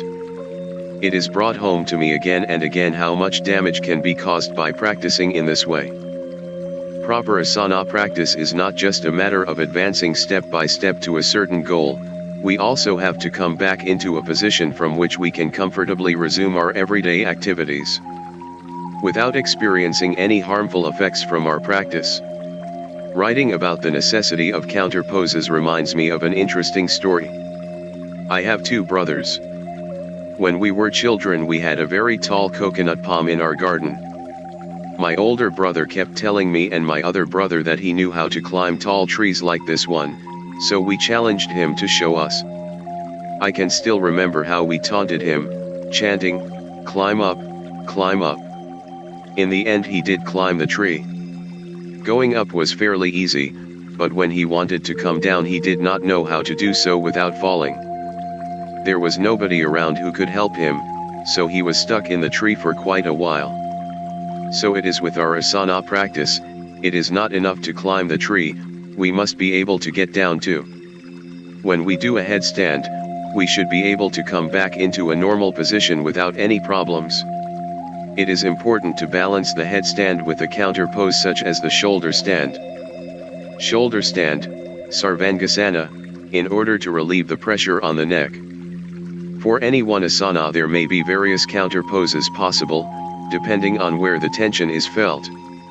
Whenever we feel excessive tension in any area of the body after a posture, we must try to alleviate it with a counter pose, that is, the simplest asana that relieves the tension. The counter pose for a powerful forward bend is a gentle back bend. Conversely, a powerful back bend will be followed by a simple forward bend. Again, the reason for practicing counter poses is to return the body to its normal condition and to ensure that no tensions are carried on into the next posture or into our everyday business. Observing the principle of dual effects and thereby determining the sequence of asanas in your session is one way of bringing Visakrama into your practice. The step-by-step awareness of Visakrama should also be a part of the practice of an individual asana, and the development of our practice over time. Designing a session. Now we are going to look at how to build the sequence of an asana session. The way we develop our session will depend on our immediate needs, our long-term goals, and what activities are going to follow our practice. A course of asanas designed to prepare the body for playing tennis will be different from one meant to help someone remain alert in a mentally taxing environment, and that will differ from a practice meant to help someone with chronic insomnia to relax deeply before going to bed. Figure 6, Asanas to begin a practice, Tadasana, 1, Uttanasana, 2, Apanasana, 3, and raised Vajrasana, 4. There are countless asanas and, it seems, just as many books about them. How does one begin to make choices about which postures to practice? The list of possible asanas are endless because the body's great flexibility allows almost limitless possibilities as far as posture goes. It is entirely up to the student, in light of both his lifestyles and goals, to determine whether it makes sense to practice many or only a few asanas and to determine which ones are worthwhile. Different people require different asanas. For instance, many of us are so stiff in the legs that we need to practice a lot of standing postures. On the other hand, dancers with flexible, formed legs are so supple that there is no reason for them to put a lot of effort into standing postures.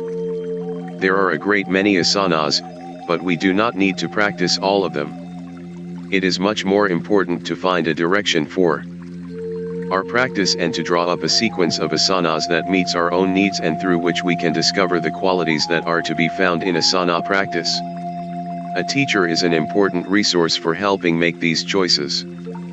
Our point of departure for practice will be different every day. That may be difficult to put into effect in the beginning, but the more we get into the practice of an authentic yoga, the more we will understand how to observe ourselves and find our own starting point each time. The situation from which we begin our practice is constantly changing. Let's say I hurt my knee yesterday and therefore cannot sit cross-legged in the morning. I would then do exercises to help me to loosen my knee. It is important to examine our condition before starting and continually throughout our practice. If we bend forward from a standing position, for instance, we will feel whether our legs and back are stiff. These things are easy to discover when we begin to be attentive to the body. Once we begin to observe ourselves in this way and recognize our starting point, we are able to develop our practice for the greatest possible benefits. Certain principles should be followed in determining how to begin a session. Before doing an asana, we should be sure that the body is ready for it. For instance, if we try to sit cross-legged first thing in the morning before observing our bodies or preparing our legs properly, we can very easily damage our knees. Gentle warm-up exercises will ease the body into readiness. It is not a good idea to start our practice with back bends or twists. We should begin each practice with the simplest poses, asanas that bend the body forward naturally, or those in which we raise our arms or legs are suitable. Beginning with the simplest postures, we gradually progress toward more difficult ones. Some asanas with which we can begin our practice are shown in Figure 6. These include Tadasana, Mountain Pose, Uttanasana, Forward Bend, Apanasana, Wind, Relieving Pose, and Raised Vajrasana, Thunderbolt Pose. Figure 7 shows asanas with which we should not begin our practice. These include Arsana, Headstand, Trikonasana, Triangle Pose, Dhanurasana, Bow Pose, and Halasana, Plow Pose. There are two ways of practicing an asana. The dynamic practice repeats the movement into the asana and out again in rhythm with the breath. In static practice, we move into and out of the pose in the same way as with the dynamic practice, but instead of staying in continual movement with the breath, we hold the pose for a certain number of breath cycles, directing our attention toward the breath, certain areas of the body, or both, depending on the goals we have for performing that particular asana. Dynamic movements allow the body to get used to the position gently and gradually. For this reason, it is always better to practice an asana dynamically first, before attempting to hold it. There are other important benefits to be gained from the dynamic form of practice.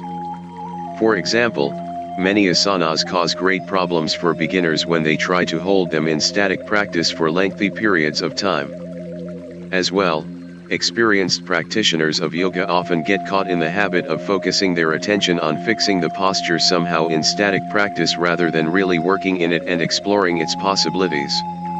A dynamic practice gives us greater possibilities for bringing breath to particular parts of the body and heightening the intensity of the effect. A dynamic performance of asanas therefore not only helps to prepare for difficult static postures but also intensifies the practice of a particular asana or gives it a special direction. For all these reasons, the dynamic practice of asanas should be an essential part of every yoga session, whether you are a beginner or a more advanced practitioner.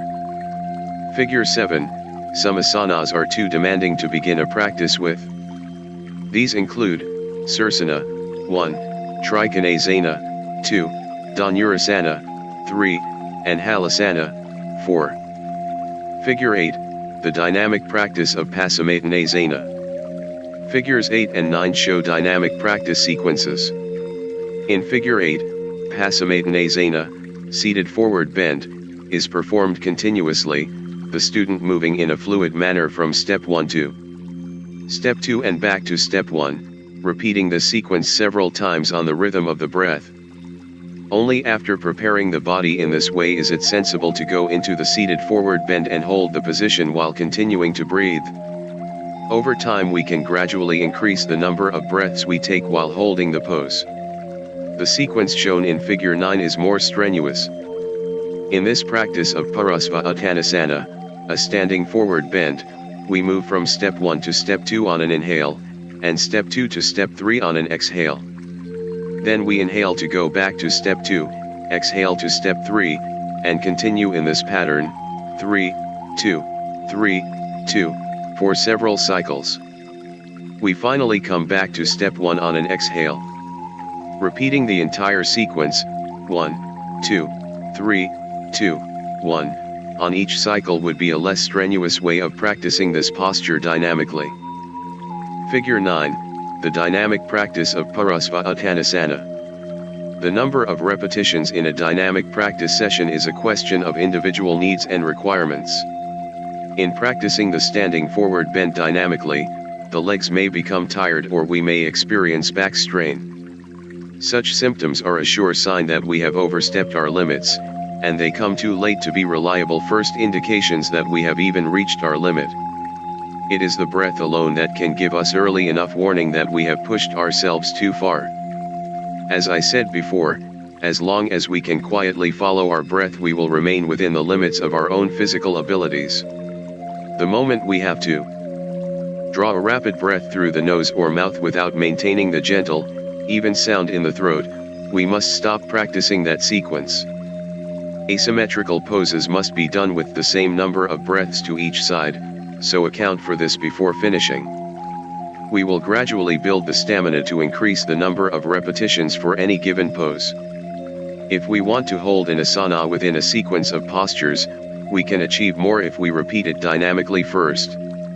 If we have set ourselves a particular asana as a long-term goal, practicing dynamic variations will be the best help on the way to achieving that goal. Counter poses should be practiced dynamically whenever possible, to lessen the risk of creating new areas of tension in the body. Examples of appropriate counter poses. The following few paragraphs will give you an idea of how the principle of balancing effects through the choice of counter poses is applied in our yoga practice. Figure 10, possible counter poses for the headstand, Apanasana, 1, and Sarvangasana, 2. Figure 11, possible counter poses for Uttanasana, Uttanasana, 1, Kakravakasana, 2, and Savasana, 3. As I mentioned earlier, various counter poses will be necessary for countering the effects of the headstand, see Figure 10. Those who have a sway back will want to follow Sirsasana with a counter pose for the lower back because the headstand can focus a lot of tension there. Apanasana, the wind, relieving pose, 1, is suitable for this. Practicing the headstand requires also practicing the shoulder stand, Sarvangasana, 2, which relieves the pressure on the neck. Because the shoulder stand is itself a very demanding static pose, it too requires a counter pose such as the Cobra, Bhujagasana. Sequences such as this, in which poses and counter poses follow each other, play an important part in our practice. Figure 11 shows possible counter poses for Uttanasana. Whenever we feel tension in the legs after practicing Uttanasana, Uttanasana, the squatting pose, 1, may be useful. Kakravakasana, 2, may benefit a sore back resulting from Uttanasana, or it may well be enough to simply rest the back in Savasana, the corpse pose, 3. Figure 12 shows some asanas and an example of a counter pose for each. At this point it should be clear that a good yoga practice is not haphazard but instead follows certain principles. The principles that give our practice an intelligent structure are: begin where you are. Warm up and loosen the whole body at the start of a session before you perform an asana. Make sure you know and can perform an appropriate counter pose. Practice an asana dynamically before holding it. Practice the counter pose immediately following the main asana. Make sure the counter pose is simpler than the main asana. Figure 12, 5 main asanas, 1, and a counter pose for each, 2. Let me clarify these principles for you with 2 examples of simple asana sequences. Whether the following sequence of asanas is beneficial for a particular person depends on many factors, including the structure and flexibility of the spine and the flexibility of the legs and hips. Consider these sequences as examples only, knowing that your own carefully constructed practice will take into account your unique structure and your particular goals. Figure 13, a sequence of warm-up exercises and counter poses for Paramavda. Figure 13 shows a short sequence for approaching Paramavda, the seated forward bend. We start in Samasthiti, the standing pose, 1, to make contact with the body and breath. We then warm up by practicing Uttanasana, 2, dynamically, repeating the sequence several times. This forward bend is the first preparation for Paramavda. We then practice Parasva Uttanasana, 3, repeating the posture 4 times, beginning with holding for 1 breath, then 2, then 3, and finally 4 breaths. Then change sides and repeat. In this way we can gradually increase the stretch in the legs. As a counter pose for the work in the legs we then perform a dynamic version of Krishnamacharya, 4, so that we do not take any tension into the next posture.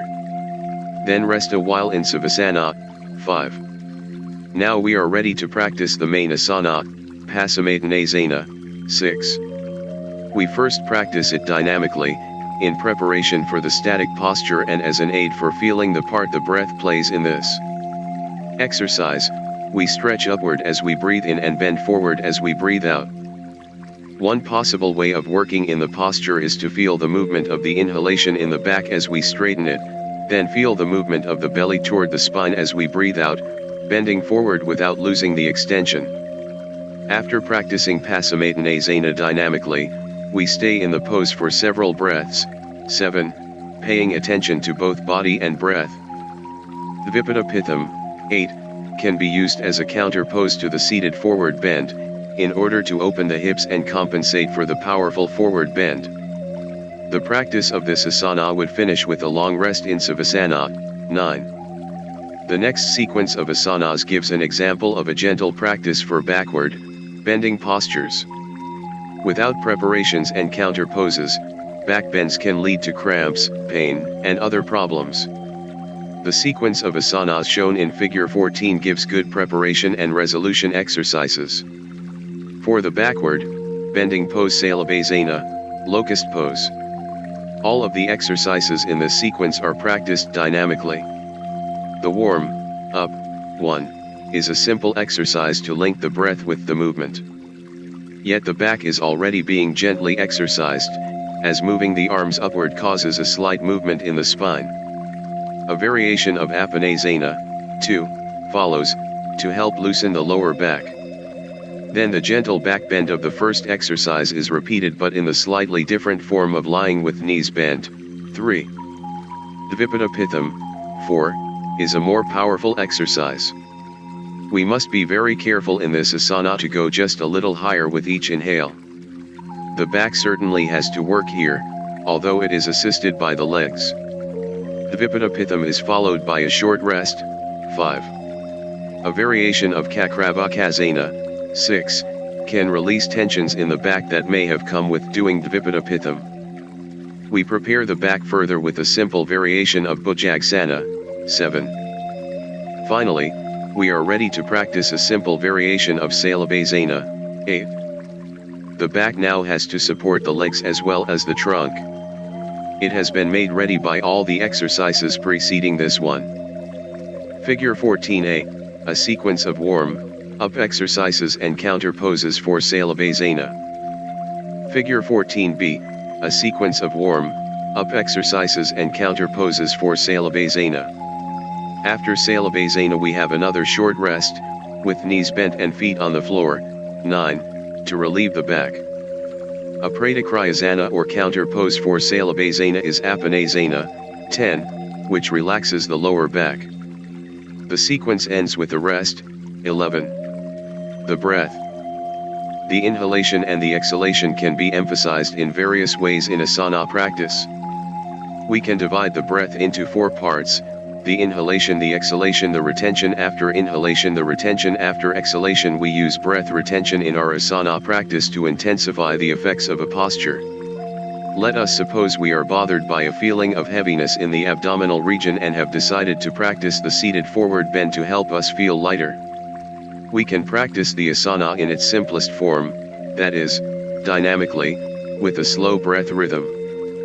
Or we might also bend forward on the exhalation as usual, contracting the abdomen as we do, but instead of coming up again right away, we might stay in that position and hold the breath for a few seconds. Holding the breath after exhalation intensifies the effects of the asana on the abdominal region. Conversely, holding the breath after inhalation in certain asanas intensifies the effects in the chest region. As a working rule, the following principles apply in our yoga practice: an emphasis on long inhalation and holding the breath after inhalation intensifies the effects of the posture in the chest area. An emphasis on long exhalation and holding the breath after exhalation intensifies the effects of the posture in the abdominal area. The forward, bending poses lend themselves to holding the breath following exhalation, while the backward, bending poses lend themselves to holding the breath following inhalation. The practice of lengthening the exhalation or holding the breath after exhalation is called lagana in Sanskrit, meaning to fast or to reduce. Lagana supports the elimination processes and has a cleansing effect on the body by enlivening the organs, especially the organs in the abdominal region. So, for example, if someone has a problem in the area below the diaphragm, it could benefit them to do a lagana practice. The practice of lengthening the inhalation or holding the breath after inhalation is called bhimha, which best translates as to expand.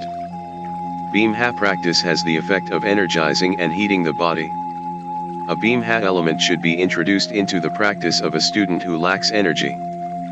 The ability to lengthen the exhale should be achieved before introducing bhimha, as too much fire without elimination can create disturbing patterns of energy.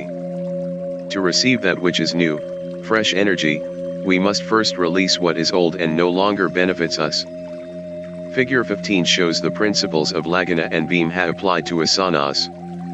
The warrior pose, or Virabhadrasana, 1, is, by its very nature, an asana that works in a bhimhana way. Practiced with a long inhalation, perhaps followed by a short breath retention, it will work even more profoundly in an expansive direction. The seated forward bend, 2, is an asana to which the principle of lagana naturally applies. Through a deliberate and slow exhalation, possibly followed by holding the breath, the effect of the asana is intensified. There is one very important rule to follow: if holding the breath reduces the duration of your next inhale or exhale, stop.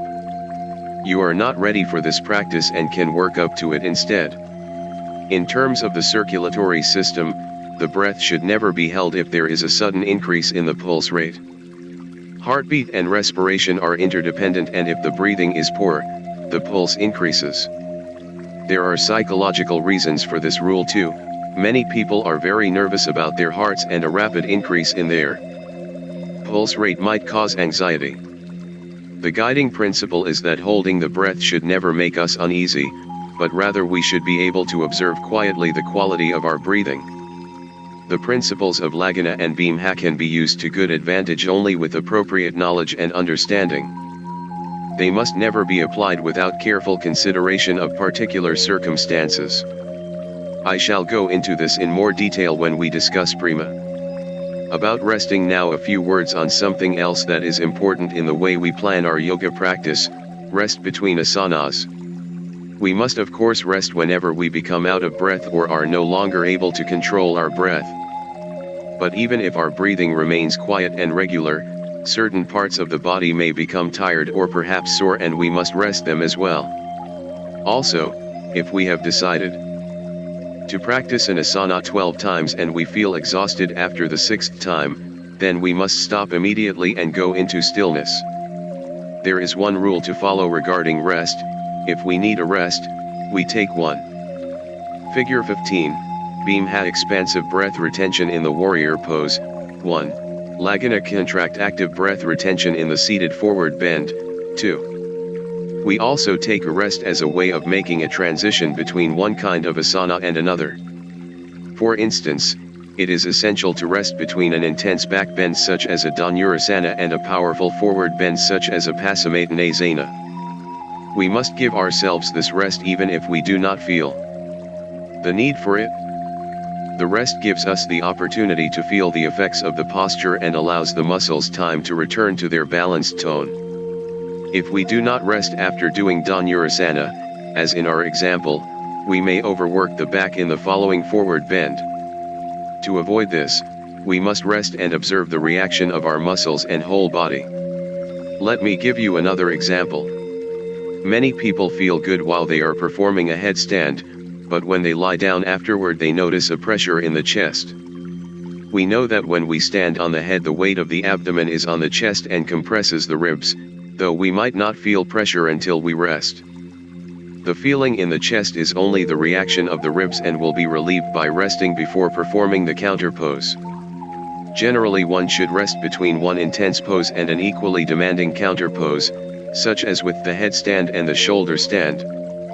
However, if the counter pose is very simple, you can go directly into it without a break. A period of rest is also needed before practicing prima.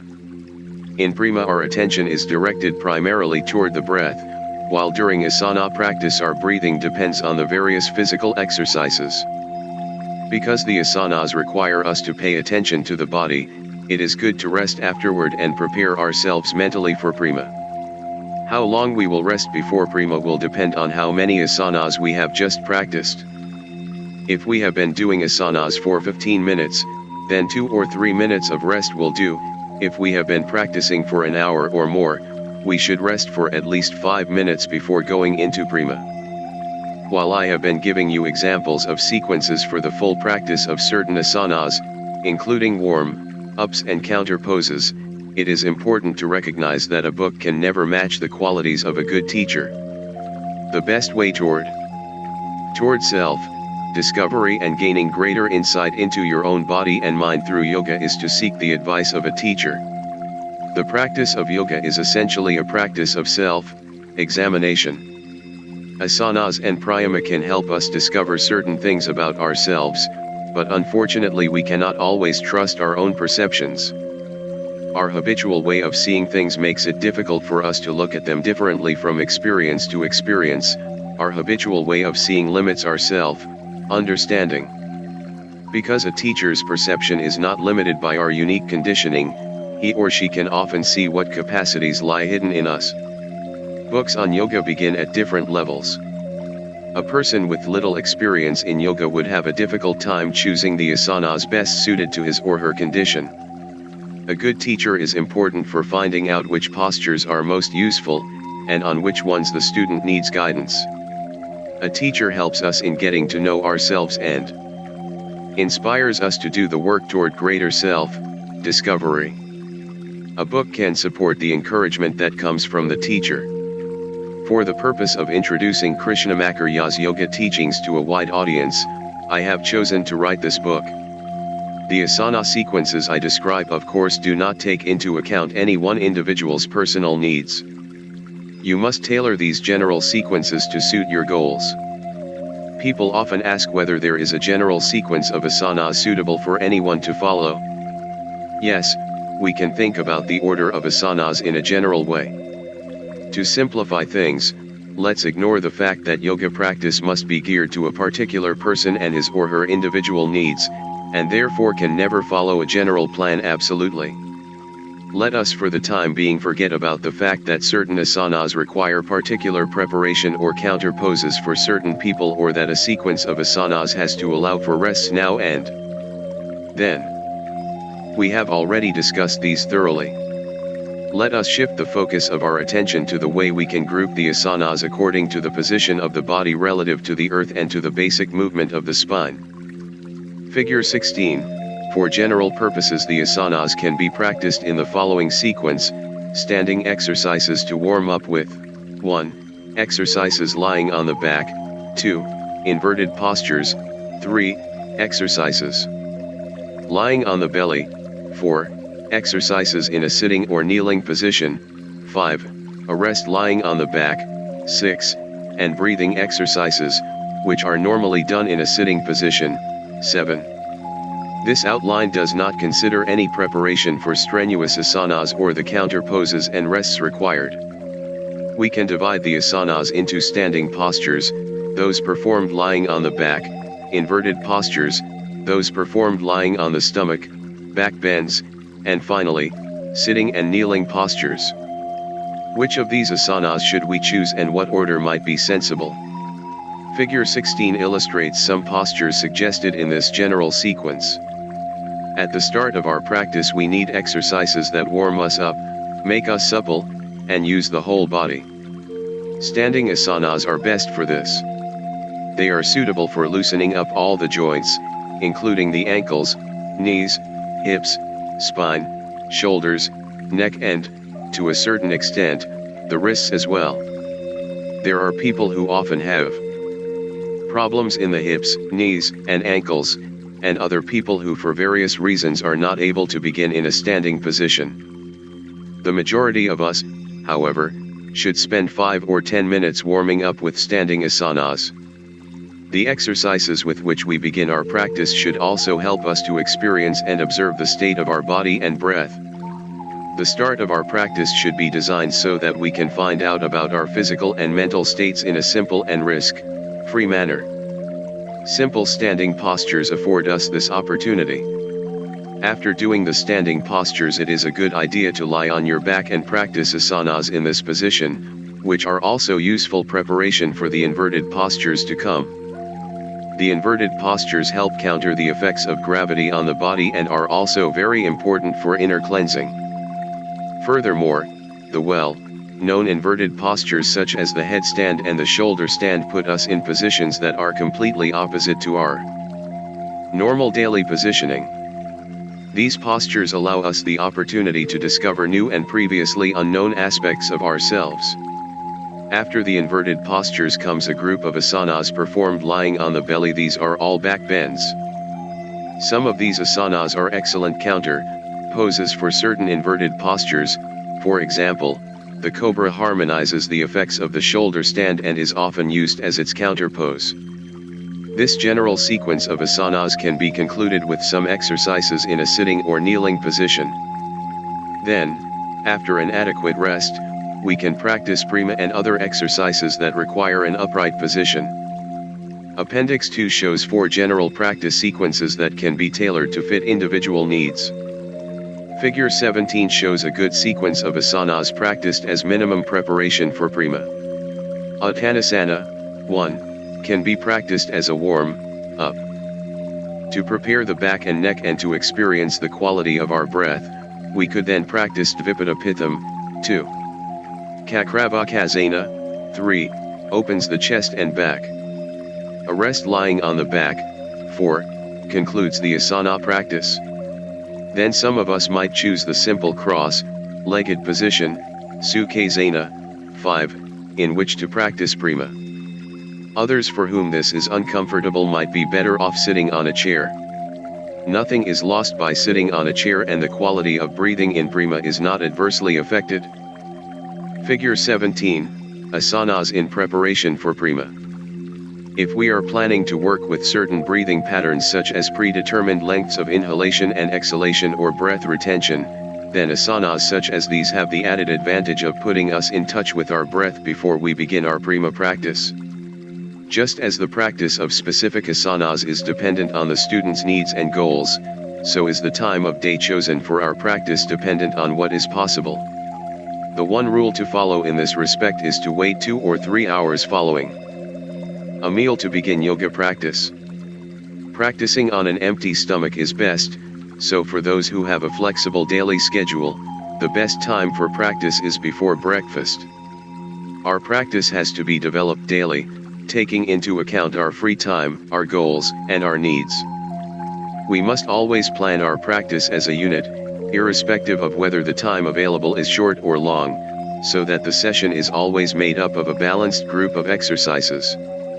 If there is danger of being interrupted or running out of time during your practice, then it's better to plan a short sequence of asanas. Through adhering to the principle of Visakrama, we construct a gradual and intelligent course for our yoga practice that helps us meet our goals. There is no text on this page. Krishnamacharya performing Uttanasana. 5 asana variations. I have already stated that asanas can be practiced in various ways. I should now like to discuss the possibilities for varying certain asanas and discuss why you might do this. One reason we work with asana variations is to extend our physical capabilities. Most people begin a yoga practice with the expectation of achieving certain results. You might wish to strengthen your back, cure yourself of asthma, free yourself from pain, or simply feel more energetic. These particular goals are achieved by practicing the asanas in various ways. For instance, someone with a stiff shoulder would adapt particular asanas to address that lack of mobility. Someone dealing with asthma would perform asana variations that focused on opening the chest and lengthening the breath cycle. Asana variations help us achieve maximum gain with minimum effort by intelligently addressing our physical needs. The other important reason for practicing asana variations is to encourage attentiveness. If we practice the same asanas over and over again for a long stretch of time, they can easily become mere routine, even if the choice of asanas and breathing exercises is well planned and designed specifically for our condition and goals. Our attention to what we are doing steadily diminishes with this kind of unbroken repetition, and boredom sets in. Varying the asanas renews attention and opens our senses to new experiences. Attention is the state of being in which we are fully present to what we are doing, enabling us to feel all that is happening in our bodies. Being in the state of open attention creates the opportunity for experiencing something we have never felt before. If we do not work with variations and instead repeat the same postures over and over again, we lose this opportunity for new experiences. Staying alert and constantly discovering new awarenesses are essential features of a correct asana practice. The proper practice of asanas requires our mind to be fully focused. This is automatically achieved by arousing interest and attentiveness through new experiences. Ways of varying an asana. Varying the form. The simplest way to vary an asana is to alter its form. Figure 18 shows several different variations of Uttanasana. One possibility for varying Uttanasana after bending forward is to straighten the legs as you breathe in and then bend them slightly as you breathe out. 1. Making the legs work harder. The stretch in the legs can be made even more intense by placing some padding under the toes and ball of the foot. Practicing Uttanasana in this way puts a lot of strain on the lower back and is therefore considered risky for some people. Know your limitations before choosing such variations. Figure 18, 3 possible variations of Uttanasana. If we want to strengthen the back with the help of Uttanasana, we bend fully through the exhale, then come up halfway again as we breathe in. 2. The legs remain slightly bent so that the whole back is worked only moderately. In a third variation of Uttanasana, we bend fully through the exhale, then clasp the hands behind the lower back and bend the legs. 3. This variation creates a lot of movement in the lower back but reduces the risk of overworking the back by bending the legs. Figure 19 shows several variations of Salabhasana. For many people, the classic form of Salabhasana, 1, is too demanding to be useful, yet because it is a very effective and efficient asana, it is a fitting addition to most yoga practices. Adaptation of classic Salabhasana can be chosen to meet the requirements and strength of each person. The important point in choosing variations is to practice within your capacity while keeping the breath linked to the whole body, regardless of whether the body is moving or stationary. By varying the arm and leg movements in Salabhasana, you can intensify or reduce the work in the back, the abdomen, and the chest. For example, by placing the hands at the base of the ribs, 2, and inhaling into the back bend with alternating leg movements, the work in the lower back, abdomen, and chest will be reduced while encouraging a significant arch in the upper back. Raising both legs and the chest on the inhale, 3, will deepen the effect in the lower back and abdomen while still allowing for a significant arch in the upper back and chest. Raising the opposite arm and leg, 4, will strengthen, balance and integrate the two sides of the body. As we strengthen, we can use the arms to intensify the effect in the lower and upper back. Raising the arms to shoulder height, 5, strengthens the neck and shoulder muscles and encourages their integration with the muscles of the back. This variation should be practiced only when there is sufficient arch in the upper back. Figure 19, Variations of Salabhasana. In Salabhasana, retaining the breath following the inhale is very strengthening. Salabhasana itself will facilitate a deep exhale and retention after exhale. Each variation in body and breath will change the effect and function of the asana in specific ways. In all the variations shown here, the legs, arms, and forehead can return to the floor on the exhale. Or you may choose to exhale in the raised position, which will deeply work the abdominal region.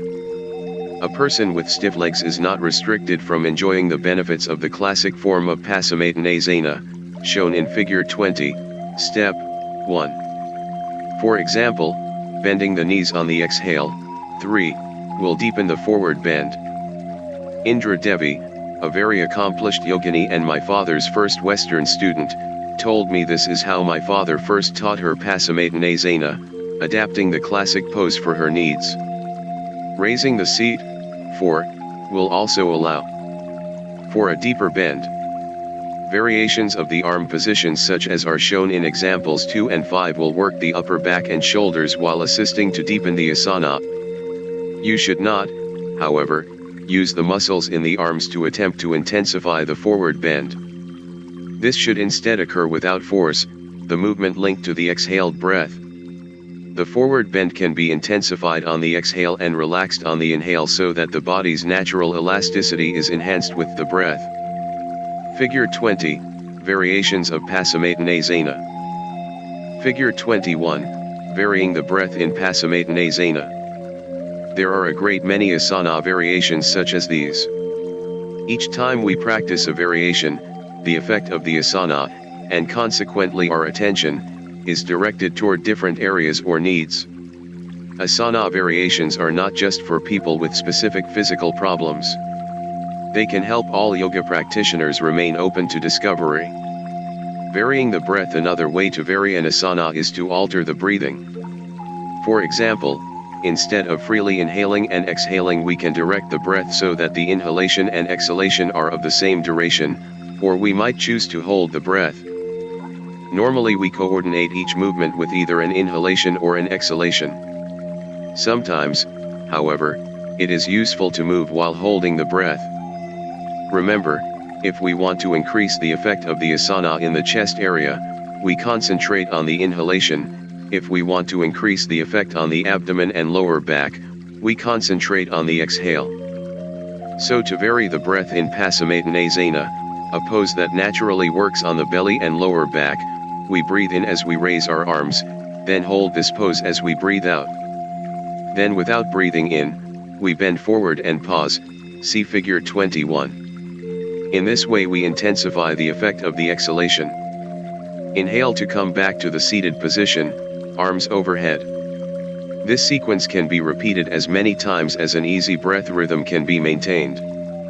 Holding the breath after the inhale intensifies the effects through the chest area, and can be used to good advantage in such postures as Bhujagasana. Another interesting variation to work with is reversing the normal breathing pattern. For example, in Bhujagasana we would raise the upper body on the exhalation instead of on the inhalation, See figure 22. Many people use the belly more than the back muscles to push themselves up into Bhujagasana. Breathing out contracts the abdomen and so doesn't allow it to be used in this way. Raising the upper body on the exhale will make the pose feel very different. Figure 22, varying the breath in Bhujangasana. Figure 23, practicing Paramavda in steps. Once we know our own capacities for holding the breath with comfort, we can be imaginative with the way we use the breath. Suppose we want to focus our asana practice to bring attention to the upper back. We would then choose postures such as Bhujangasana or Salabhasana that work this area, and at the same time focus on the inhalation in the breath cycle.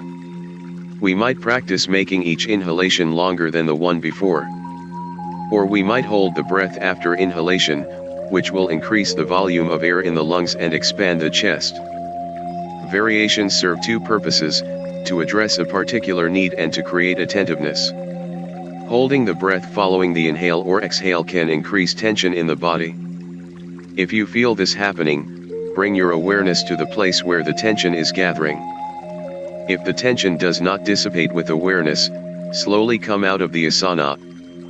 Varying the rhythm, many asanas can take on a new quality if we break them up into steps, krama. Figure 23 shows Paramavda practiced in this way. On the first exhale we bend only half the way forward. Staying there, we inhale and stretch the back. On the second exhalation we bend forward completely. Practicing in this way not only makes a difference in our quality of attention, it also changes the way we arrive in the final position and hold it. Varying the preparation, variations are possible not just in the asanas themselves but also in the preparations we make for them. The exercises we practice before a particular asana can make a difference as to what we experience and where we feel the effects of the asana.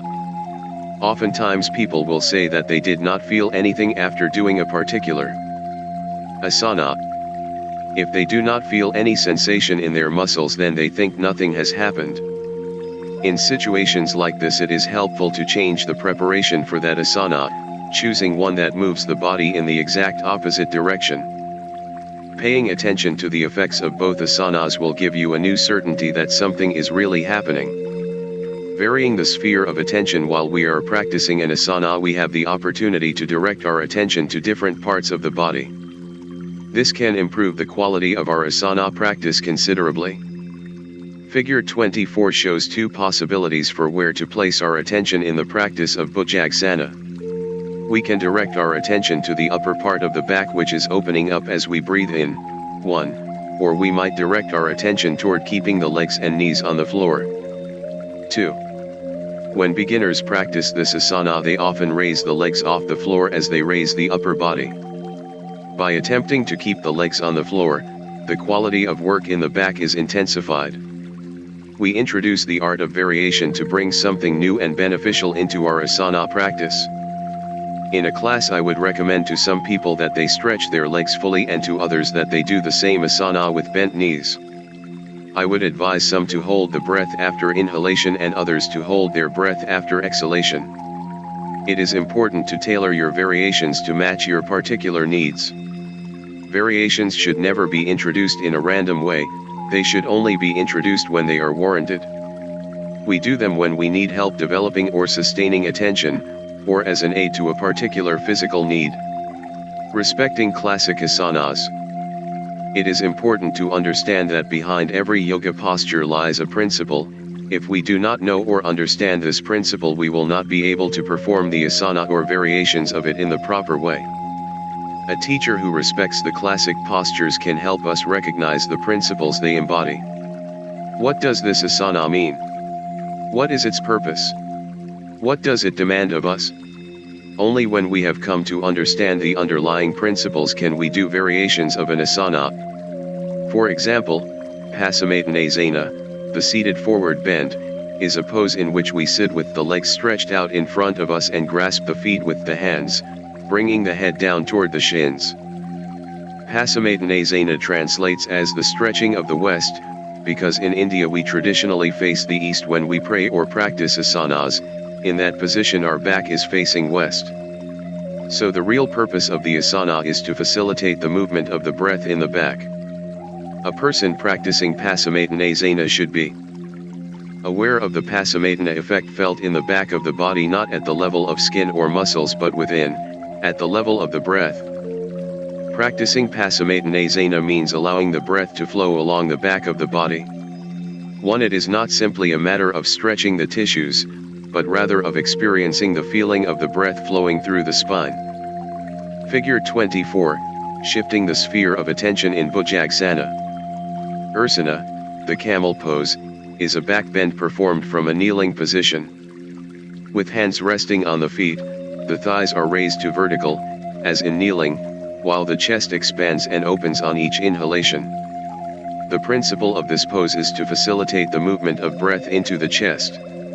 Space is created in the chest by stretching. Stretching the intercostal muscles in the pose, and the whole front of the body is opened up. The pose allows the feeling of the breath to be experienced down the entire frontal line of the body. The feeling of the breath refers to the feeling of energy or per moving in the body. The principle underlying each classic asana has a particular implication to the movement of pra in the body. A teacher who understands asana from the point of view of whole body feeling and the movement of pra can adopt classic asanas to the needs of each student. The student thus enjoys and benefits from the principle that is inherent to each particular posture. The key to right practice and the appropriate variations of an asana is to maintain the link between breath and body. Via the breath we can be with the whole body and observe the unfolding of an asana. Rather than struggling with the body in an asana, we monitor the asana with the number of breaths and the breath ratio, inhale, pause, exhale, pause, that is appropriate for us.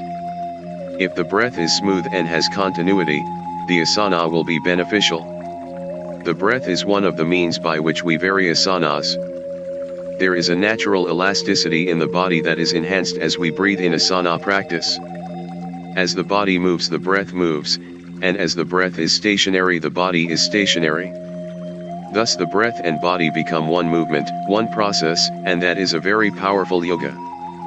Maintaining this link between breath and body, particularly in lengthening the exhale and pausing after the exhale, has more significance to the purpose of yoga than achieving a classic asana for its own sake. The breath has a very important role in asana practice. We should not compromise the easy flow of the breath to achieve the asana. The breath is one of the best means for observing yourself in your yoga practice. How does the body respond to the breath, and how does the breath respond to the movement of the body? The breath should be your teacher. Krishnamacharya demonstrating Nadi Sodhanaprima, top, Saitali Prima, middle, and Amukhamudra. 6 Prima Yoga recommends 2 possible ways for achieving the qualities of sukha, comfort, and lightness, and sthira, steady alertness. The first is to locate knots and resistances in the body and release them. This happens only gradually, krama, as we employ the concept of Visakrama, giving due consideration to correct preparation and appropriate counter poses as we practice. The means we use to release blocks and resistances must not adversely affect the body. We must proceed carefully. If we force the body, we will experience pain or other unpleasant feelings, and the problems will, in the long run, get worse instead of better. The body can only gradually accept an asana. It is by proceeding gently that we will feel light and be able to breathe easily in the position and therefore really benefit from it. The second possible means for realizing the concept of sthira sukha consists of visualizing the perfect posture. For this we use the image of the cobra Ananta, the king of the serpents, carrying the whole universe on his head while providing a bed for the Lord Vayu on his coiled body. Ananta must be completely relaxed in order to make a soft bed for the Lord. This is the idea of sukha. Yet the snake cannot be feeble and weak. It must be strong and steady in order to support the universe. That is the idea of sthira. Together these qualities give us the image and the feeling of a perfect asana. There is a common misconception that asanas are only positions for meditation. If we look at Vyasa's commentary on the Yoga Sutra though, we see that most of the asanas he lists there are so complicated that with the best will in the world we could not attain a state of dhyana in them. We can work with these postures and experience what they feel like, but we cannot remain in them for long. It is clear that not all of the asanas given there are intended for meditation. Many of the asanas that we work with and those that are described in the various books on yoga are of quite a different sort. They are valuable because they enable us to sit upright and stand for long periods of time and to meet with greater ease the many demands made on us by our daily lives. In the Yoga Sutra there is another very interesting claim made about the effects of asanas. It says that when we master asanas we are able to handle opposites. To be able to handle opposites does not mean going around half naked in cold weather, or dressing in warm woolen clothing when it is hot. Rather, it means becoming more sensitive and learning to adapt because we know the body better, we can listen to it and know how it reacts in different situations. Practically speaking, we should be able to stand for a few minutes with ease, we should be able to sit for a while easily as well. One advantage of asana practice is that it helps us get used to different situations and be able to cope with different demands. If we want to practice prima, for example, we have to be able to sit comfortably erect for a period of time.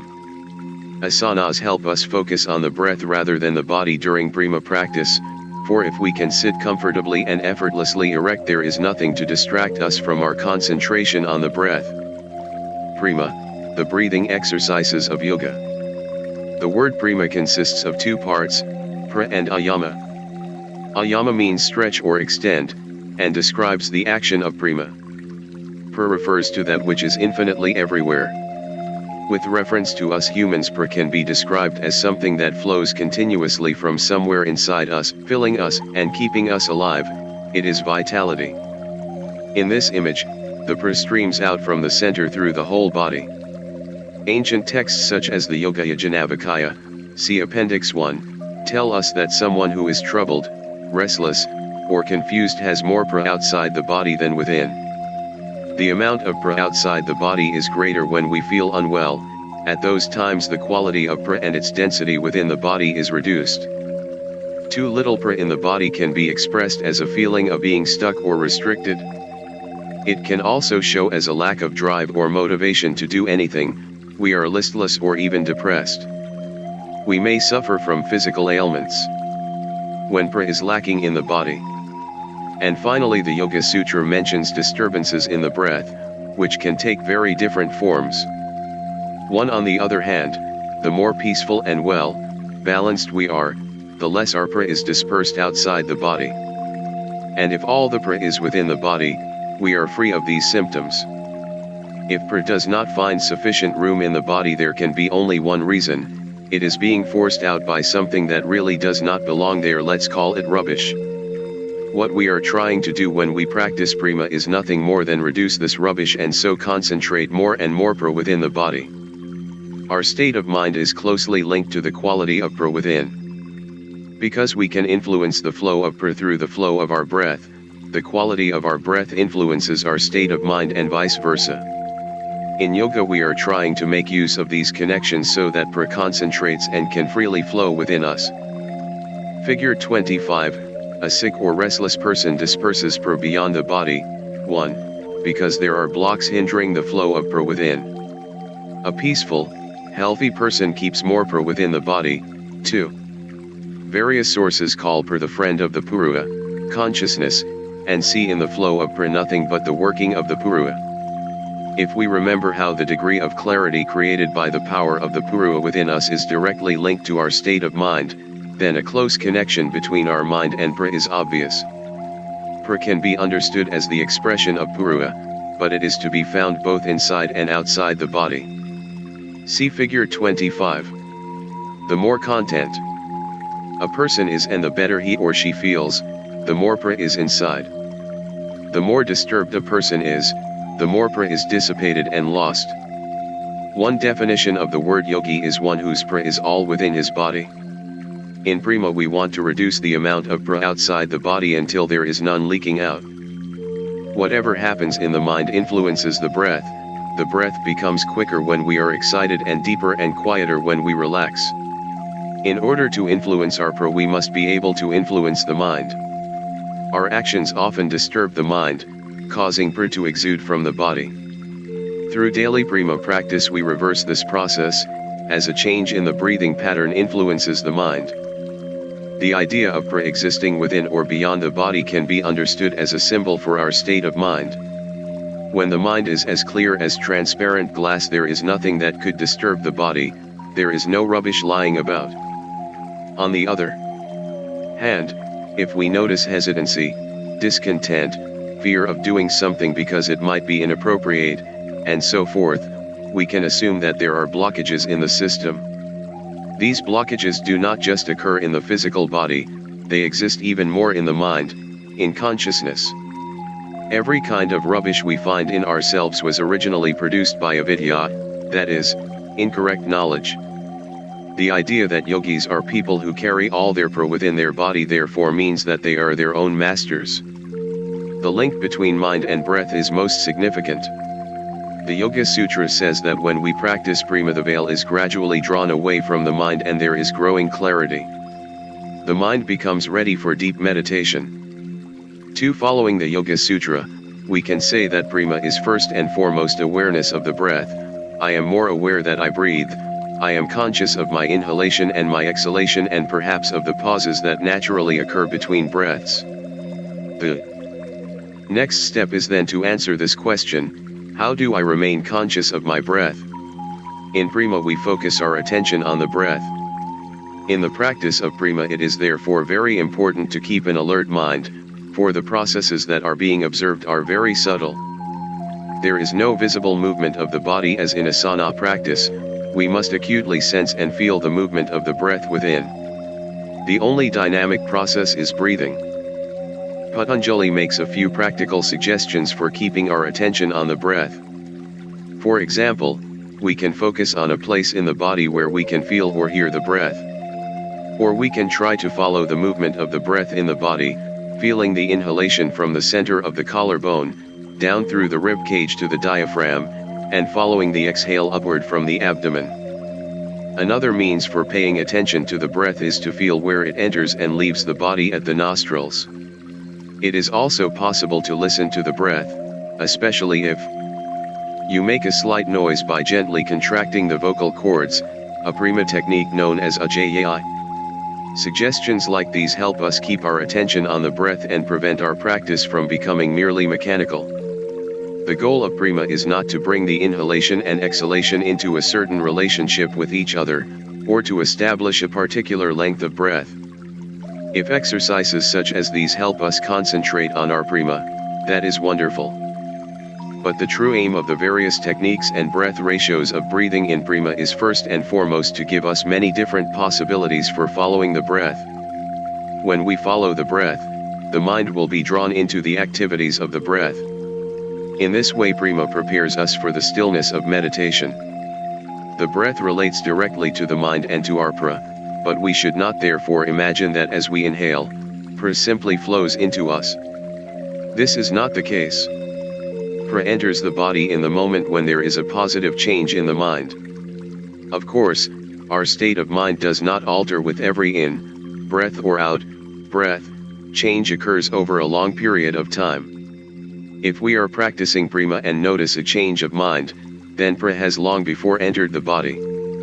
Changes of mind can be observed primarily in our relationships with other people. Relationships are the real test of whether we actually understand ourselves better. Without pra there is no life. We can imagine that pra flows into us as we inhale, but pra is also the power behind breathing out. As well, pra is transformed in the body into various powers, and is involved in processes that ensure that we rid ourselves of what we no longer need. This does not just relate to physical elimination processes, it is the power of pra that can free the mind from blocks and thereby lead us to greater clarity. The out breath fulfills this function. It releases what is superfluous and removes what would otherwise become blocks to the free flow of pra within. The forms of pra: there are 5 forms of pra, all having different names according to the bodily functions with which they correspond.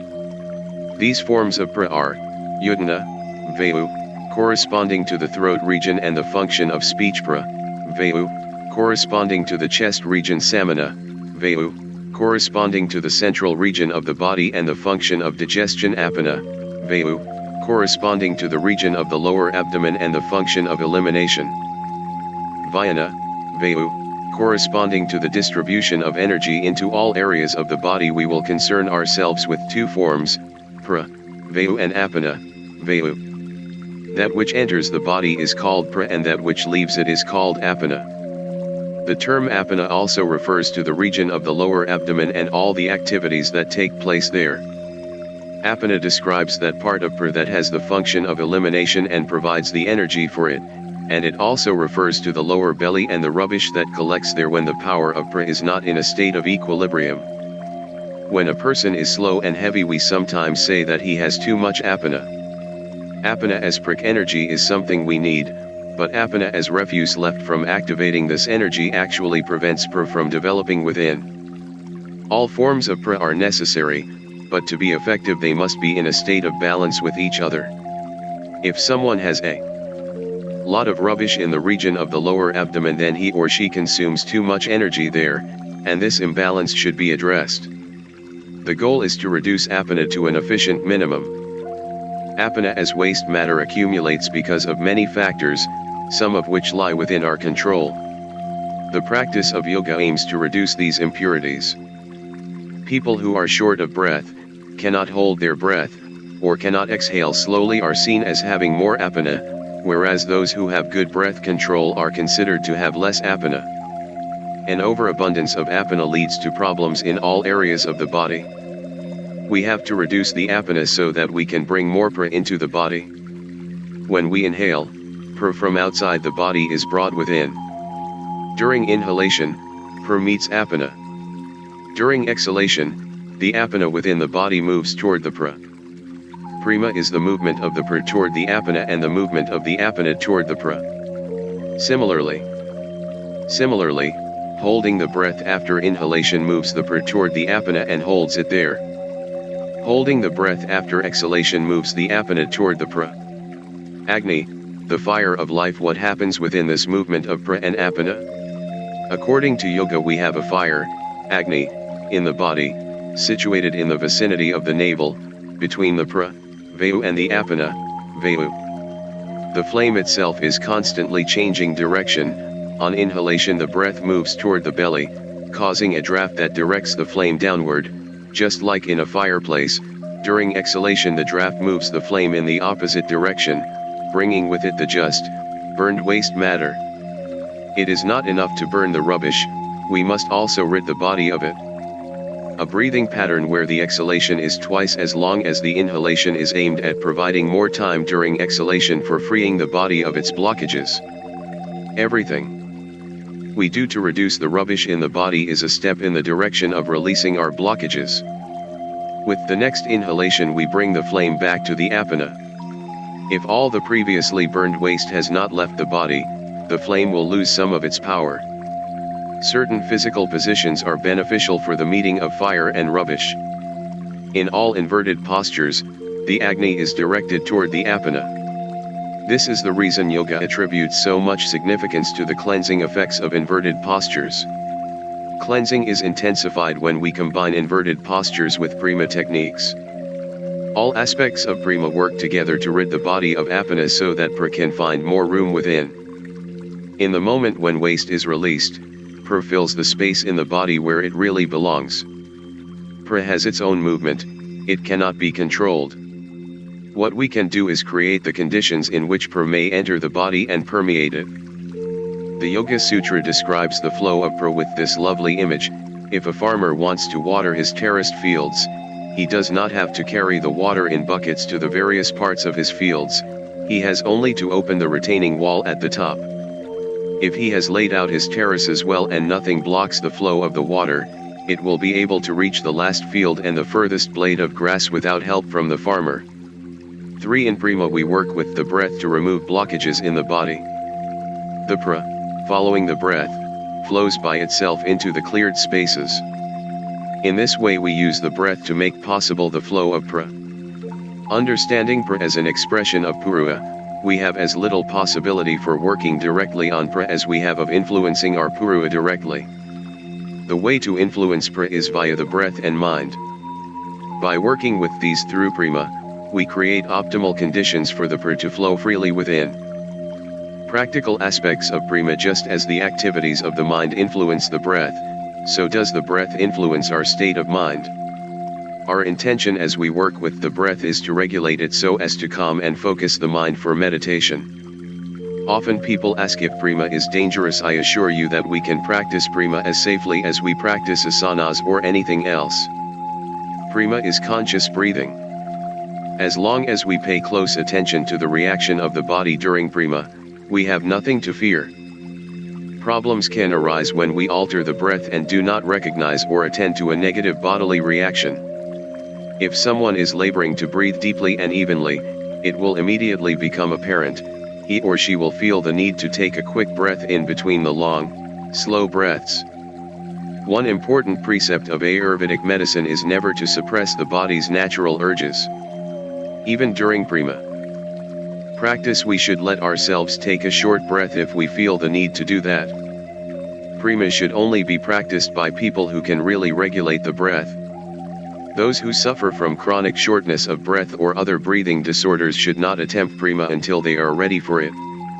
Asanas that increase the volume of the lungs and free the muscles of the ribs, back, and diaphragm can help prepare one for prima. For example, a back bend and a forward bend counter pose are helpful in preparing for prima.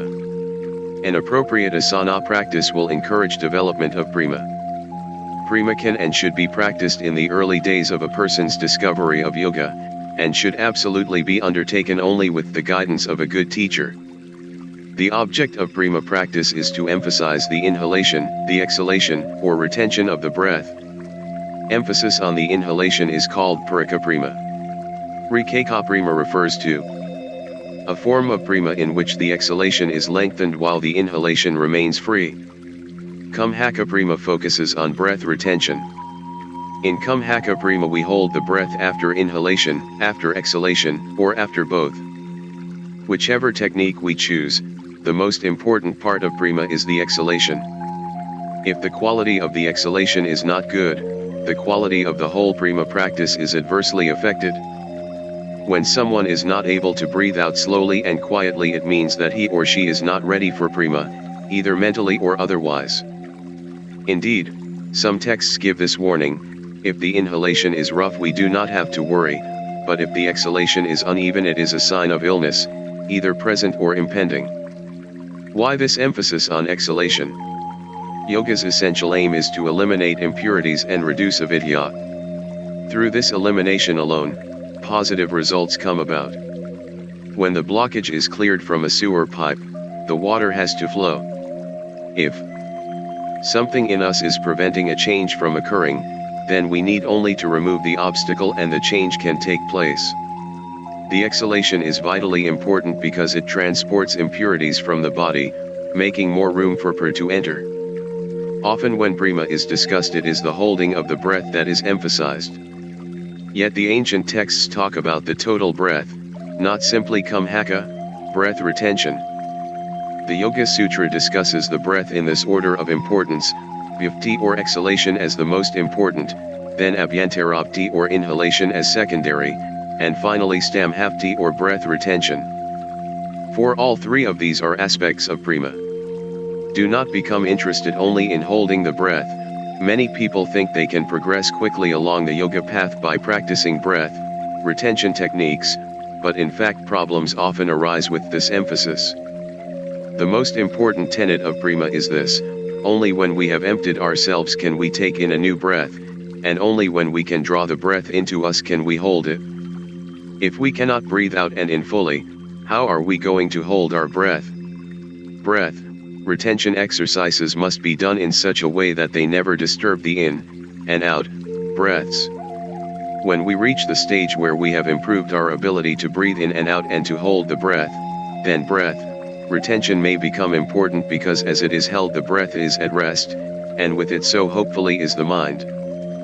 Prima techniques Ajayai. In one prima practice called Ajayai, or throat breathing, we deliberately contracting the larynx slightly, narrowing the air passage.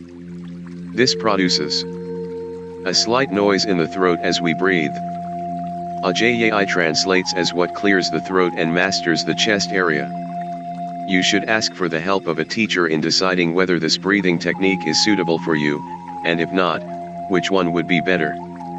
Ajayai breathing has many variations. For example, we can breathe in through the throat, then completely close one nostril and breathe out through the other nostril, which is only partly closed. This technique is called Anuloma Ajayai. 5. In a prima technique called Viloma Ajayai, we breathe in through the nostril and breathe out through the throat. This technique is used to lengthen the inhalation. In Ajayai prima it is important to follow this rule. When we regulate the breath through the nostril, we never breathe through the throat at the same time. Na with Makron Sodhana. In the technique for lengthening both the exhalation and the inhalation, we breathe alternately through the nostrils and do not use the throat at all. We breathe in through the partially closed left nostril, breathe out through the partially closed right nostril, breathe in again through the partially closed right nostril, and then breathe out through the partially closed left nostril, and so forth. We control the opening of the nostril by means of a hand mudra. The name of this breathing technique is Na with Makron Sodhana. Na with Makron is the passage or vein through which the breath and energy flow. Sodhana means cleansing. Figure 26 shows the hand position for Na with Makron Sodhana. Normally we work with Ajayai for a long while before we introduce Na with Makron Sodhana to our practice. Figure 26, the hand position for Na with Makron Sodhana. The place where the cartilage begins, 1, is the narrowest part of the nasal passage. We place the thumb and ring finger there in the position called Mji Mudra, Deer Mudra. 2, to regulate the breathing by gentle pressure. Seen from the side, the shadow in this hand position looks like the head of a deer. Many hand mudras are traditionally described with animal names. Alternate nostril breathing should not be practiced if you have a cold or if your nasal passages are blocked in any way. Forced breathing through the nose may lead to complications. In prima it is important to follow this rule. Under no circumstances should anything be forced. If you use the nostrils for breath control, they must be unobstructed. If they are not, you must practice throat breathing. Saitali. Another very useful breathing technique includes using the tongue. During inhalation we curl up both edges of the tongue so that it forms a kind of tube, then we breathe in through this tube. During inhalation the air passes over the moist tongue, cooling down and refreshing the throat.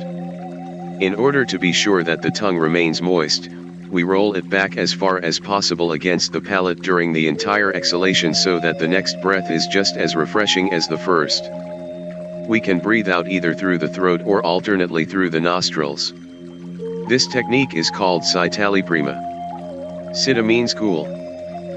Those people who find it impossible to roll the tongue in this way can achieve the same cooling effect by means of another technique in which they open the lips and teeth a little as they breathe in and place the tongue carefully in the space between the upper and lower teeth, a position in which the air can still flow over the tongue. They again breathe out through the throat or through alternate nostrils. This type of breathing is called Sitkari Prima. The techniques of Ajayai, Na with Makron Sodhana, and Saitali help us to direct our attention to where the breath is in the body. This focus helps us collect the mind, an essential contribution to the physical effects of whichever prima technique we are practicing. Kapalabhati is a breathing technique used specifically for cleansing. If we have a lot of mucus in the air passages or feel tension and blockages in the chest, it is often helpful to breathe quickly. In this practice we deliberately breathe faster, and at the same time use only abdominal, that is, diaphragmatic, breathing, not chest breathing. In Kapalabhati the breath is short, rapid, and strong. We use the lungs as a pump, creating so much pressure as they expel the air that all the rubbish is cleared from the air passages, from the lungs up through the nostrils. Kapala means skull, and body means that which brings lightness. Kapalabhati is a good thing to do when we feel heavy or foggy in the head. If we have problems with the sinuses or feel numb around the eyes, Kapalabhati can help to clear this area as well. Bhastrika. The word Bhastrika means bellows. In Bhastrika breathing, the abdomen moves like a pair of bellows. If one nostril is blocked, then we draw the air in quickly through the open nostril and breath out strongly through the blocked one. The Kapalabhati and Bhastrika breathing techniques share the same general principle, namely that we clear the nasal passages with the force of the breath. Certainly we must be very careful with these techniques because there is a danger of creating tension in the breath. We may also become dizzy when we breathe rapidly. For this reason we always conclude the practice of Kapalabhati with some slow breaths. It is important not to breathe rapidly too many times, but after a few rapid breaths take several slow ones in which we emphasize the long exhalation. The gradual process of prima. When we take up the practice of prima, we should proceed gradually, step by step. Because we are starting something new, directing our attention toward the breath, not the body. It is important to rest for several minutes after we finish our asana practice and before we begin prima. The time between asana practice and prima practice is not just to rest the body, it also helps the mind to make the transition from one practice to the other. Without a rest between the two we might easily develop tensions, because the body cannot make an immediate transition. We must always rest between asana and prima practice. In practicing prima it is important to find a sitting position in which we can remain for a lengthy period and then get up without feeling stiff. The important aspect of our prima posture is that the spine remains upright. Many people find kneeling comfortable, others can easily sit cross-legged in the lotus pose. It is even acceptable to sit on a chair. People recovering from such problems as heart disease can lie back in an armchair for their breathing exercises. Because in prima we are dealing primarily with the breath, in sitting for prima the body must not disturb the breath. In asana practice we are concerned first and foremost with the body. While we use the breath in our practice of asanas, we must for prima adopt a posture in which we can pay as little attention as possible to the body. The only demand on the body during prima is that we feel comfortable and keep our spine erect. Figure 27 shows some possible positions for prima practice. Padmasana or the lotus pose, 1, is a good position in which to practice prima and bandha, provided we can maintain it comfortably. The other cross-legged poses, Siddhasana, 2, and Sukhasana, 3, are a little less strenuous and just as effective. A few people can sit for long periods in Virasana, 4, but most of us tend to round the lower back in this position. In Vajrasana, 5, there is a tendency to hollow the back. Another good position for prima is sitting upright on a stool, 6. Figure 27, positions for prima. The seated position we choose should be determined by the intended duration of our prima practice. Let's say we want to take 12 breaths, each one 5 seconds in and 5 seconds out. That would only take about 3 minutes. There are a number of positions in which we could sit comfortably for 3 minutes.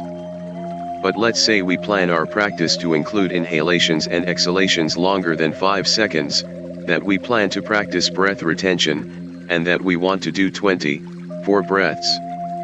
The seated position that was comfortable for 3 minutes may not be suitable for this longer practice. We must then choose an easier position. The longer the prima practice, the easier seated position we need. Breath ratios. In addition to the various breathing techniques, the ratio of the different phases of the breath to each other in prima is very significant. I have already described how the different phases of breath can be emphasized in various ways. It is also possible in prima to fix the ratio between the inhalation, the retention afterward, the exhalation, and the retention after that. The many possibilities for these ratios can be divided roughly into 2 categories. 1. The inhalation, the exhalation, and the breath retention are all the same length. We call this samapti prima. Sama means the same and viti means to move. This type of prima practice is good for people who use a mantra in their breathing exercises. They can make the inhalation, the exhalation, and the retention of each breath last for the same number of mantra repetitions. 2. The different phases of the breath are of different lengths. We call this Vyamavrti prima. The general rule in this practice is to let the exhalation be twice as long as the inhalation. In prima practice, a very important issue is how to find an appropriate breath ratio for our individual needs. We cannot always breathe in the same breath ratio. It may be that we need a new ratio in order to maintain our attention on the practice, or because we have to take into account another immediate need. If the breath ratio is too easy, our prima practice will become mechanical. If it is too complicated, there can be resistance which will itself cause problems. The choice of a suitable breath ratio must take into account two factors: what is possible and what our goals are. What is presently possible depends on how well we can inhale, hold the breath, exhale, and again hold the breath.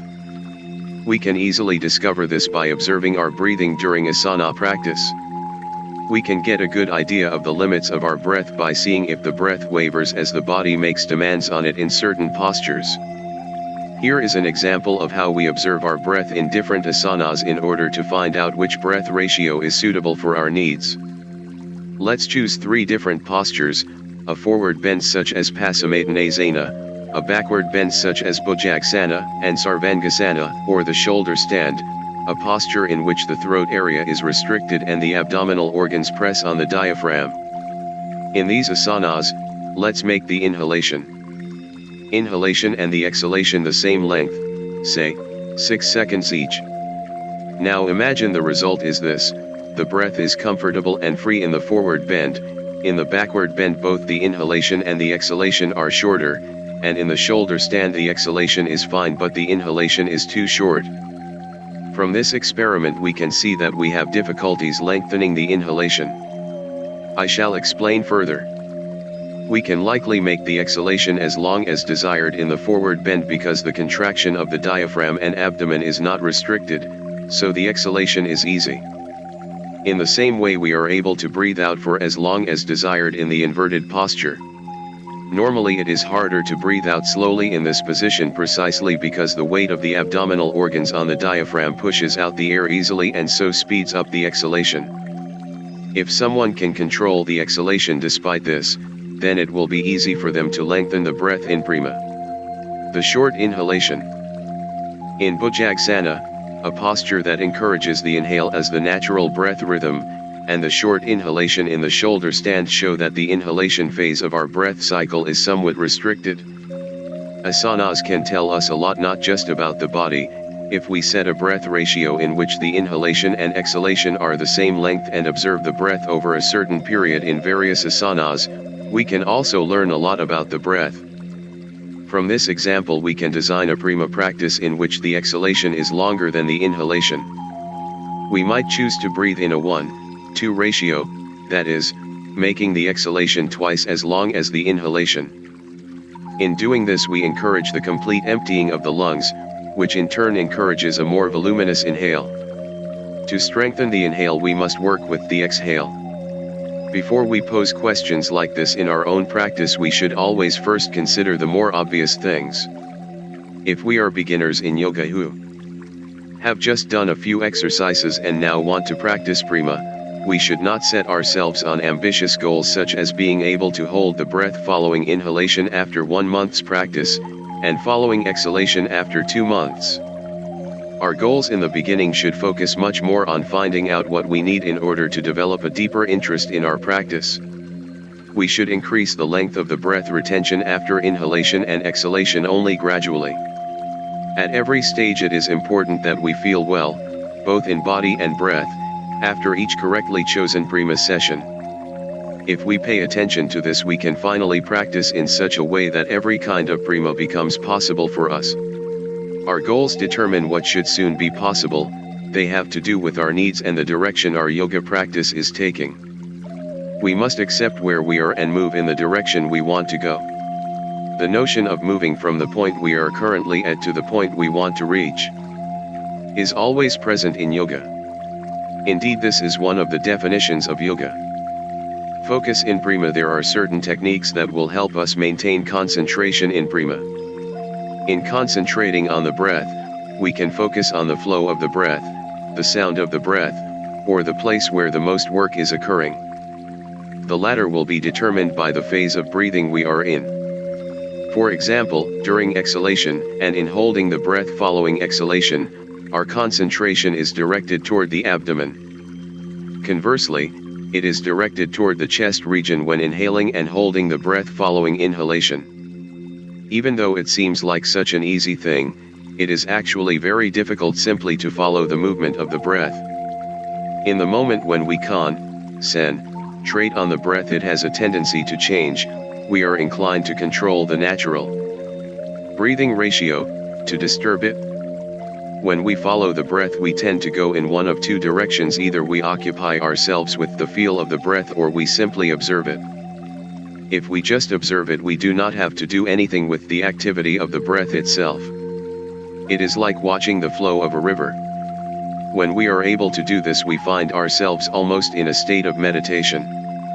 This is the reason why we are sometimes advised simply to observe the breath. As we do this, our mind quiets down. It is not easy, but it is marvelous. There are other techniques that help us maintain concentration in prima. One of these is called internal gazing, a practice in which we hold the eyes in a steady position, eyelids closed. We use our eyes so much that it is not easy to keep them still. Whether we are looking or listening, smelling, or tasting, our eyes are always involved somehow or other, consequently they are often strained. Closing the eyes is a very important moment in prima.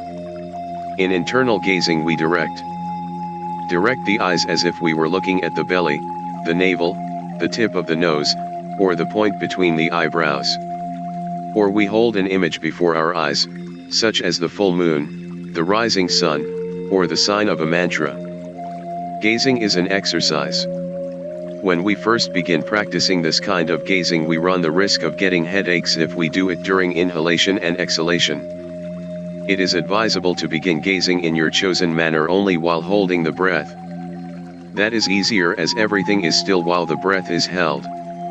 Internal gazing is not natural. Normally the eyes are moving constantly, even when they are closed. In this technique of internal gazing, we try to keep our eyes on a fixed point. In a certain way, it is like ignoring the other senses. The effect is to rest the senses. Another technique for helping us maintain our concentration during prima uses the hands and fingers. We often see hand positions like this in pictures and statues of the Buddha. Hand positions are called astamudra. The word asta means hand. Mudra has many meanings, but here we can understand it simply as a symbol. Many different hand positions are possible. The position of one hand resting in the other is called dhyana mudra, the mudra of contemplation. In the Cyan mudra, the thumb and index finger of the left hand are formed into a circle. The right hand is used to regulate the breath at the nostrils. When our mind wanders during prima, the fingers move apart, and we can notice that we have become inattentive. In this way, the mudra can also be a way of making sure we concentrate on the breath. In order to use these focusing techniques to full advantage, it is best to stay with one technique through the course of one day's practice. It is much simpler to discover something when you focus your attention on one technique than if you spread your awareness over many experiences. If you go from one focus to another during the course of 12 breaths, you might easily lose your concentration altogether. Finally, a word on counting. It is said we should take at least 12 breaths in any one session of prima. The number 12 relates to an old Indian ritual in which we count on the fingers by placing the thumb in the various positions on the hand each time we breathe in, starting at the base of the index finger. Figure 28 shows the order in which the breaths are counted. Figure 28, the traditional method for counting breaths in prima. Further thoughts on prima Q. I find it difficult to count while I am holding my breath. That is interesting. Holding the breath actually gives us a moment in which nothing happens, a moment in which it should therefore be possible to do something like count. It is even said that the best moment for introducing a mantra is not the inhalation or the exhalation, but while you are holding the breath. Some mantras are very long, and we can even recite these exactly as we hold the breath because we do not have to concentrate on breathing. It is said that a moment of breath retention is a moment of meditation, a moment of dhyana. So your observation surprises me. Perhaps you should use the finger counting method.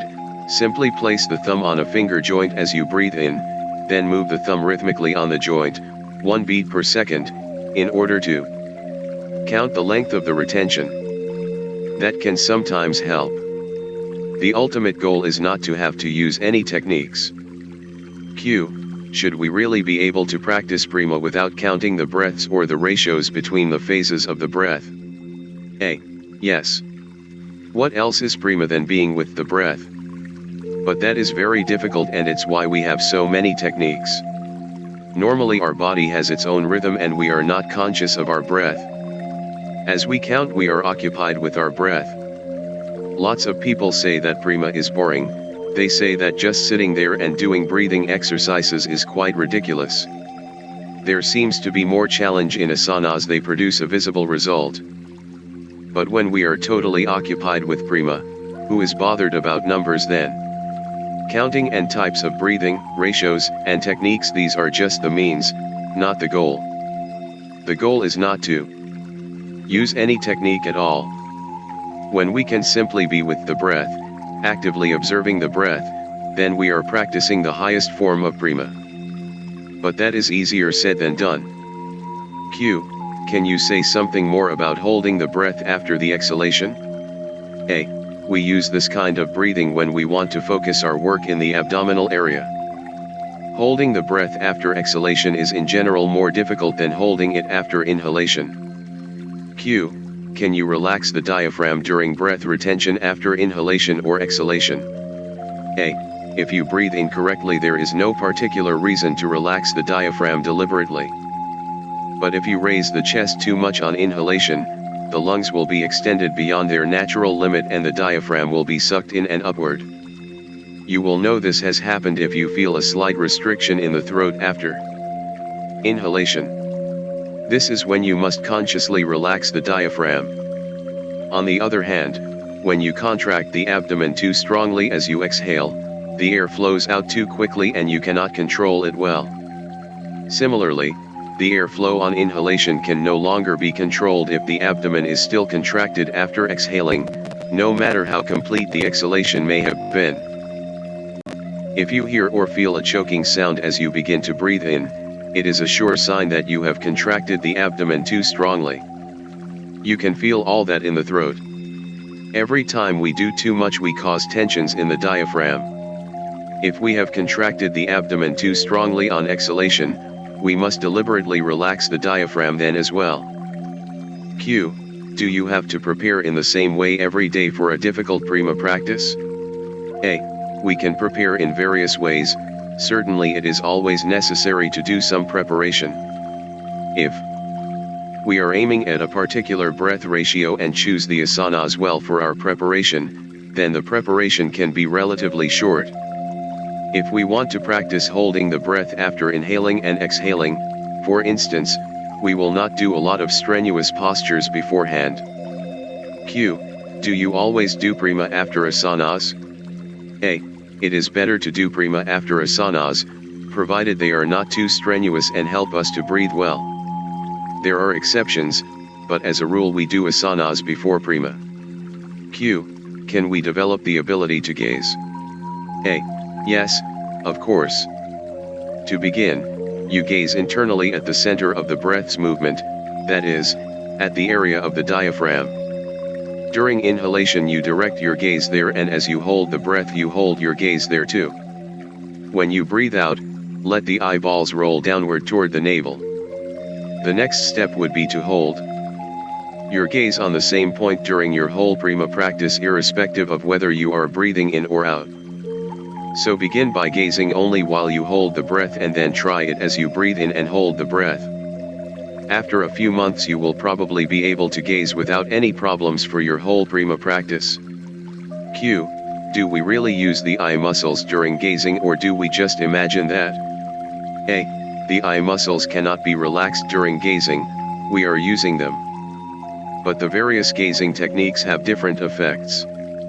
Many people are so tense that their eyebrows are always furrowed. I recommend that these people look down as they breathe both in and out. When the eyeballs are turned downward, the area between the eyebrows simply cannot be so tense. Gazing at the point between the eyebrows may create muscle tension. If there is too much tension in this place, the technique is not appropriate. Gazing must be practiced gradually, otherwise it will lead to headaches. Q. Do you use the yoga technique of candle gazing for meditation purposes?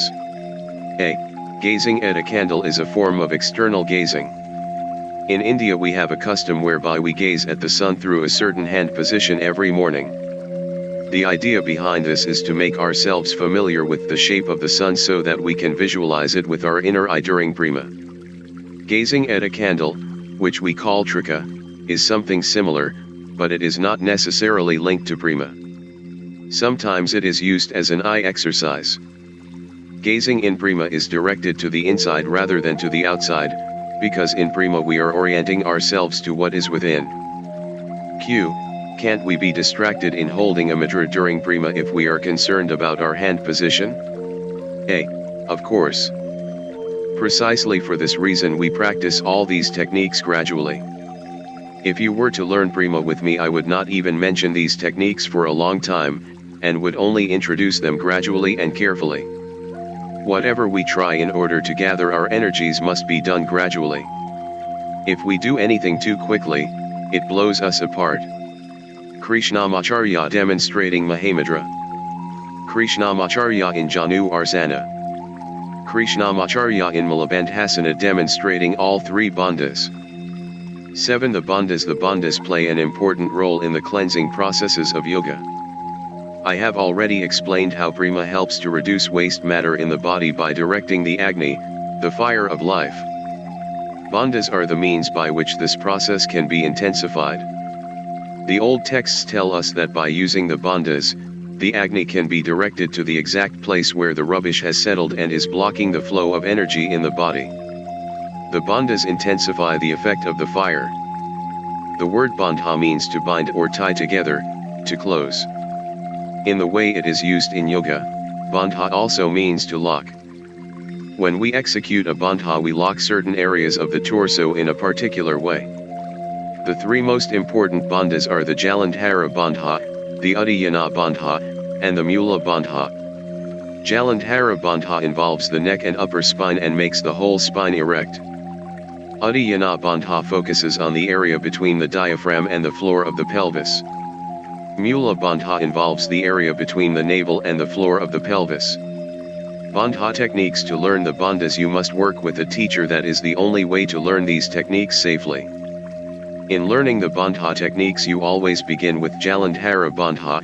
You should practice this bandha for a while after mastering it, before attempting to learn the other two. Jalandhara bandha figure 29 shows the positions of the three bandhas discussed here.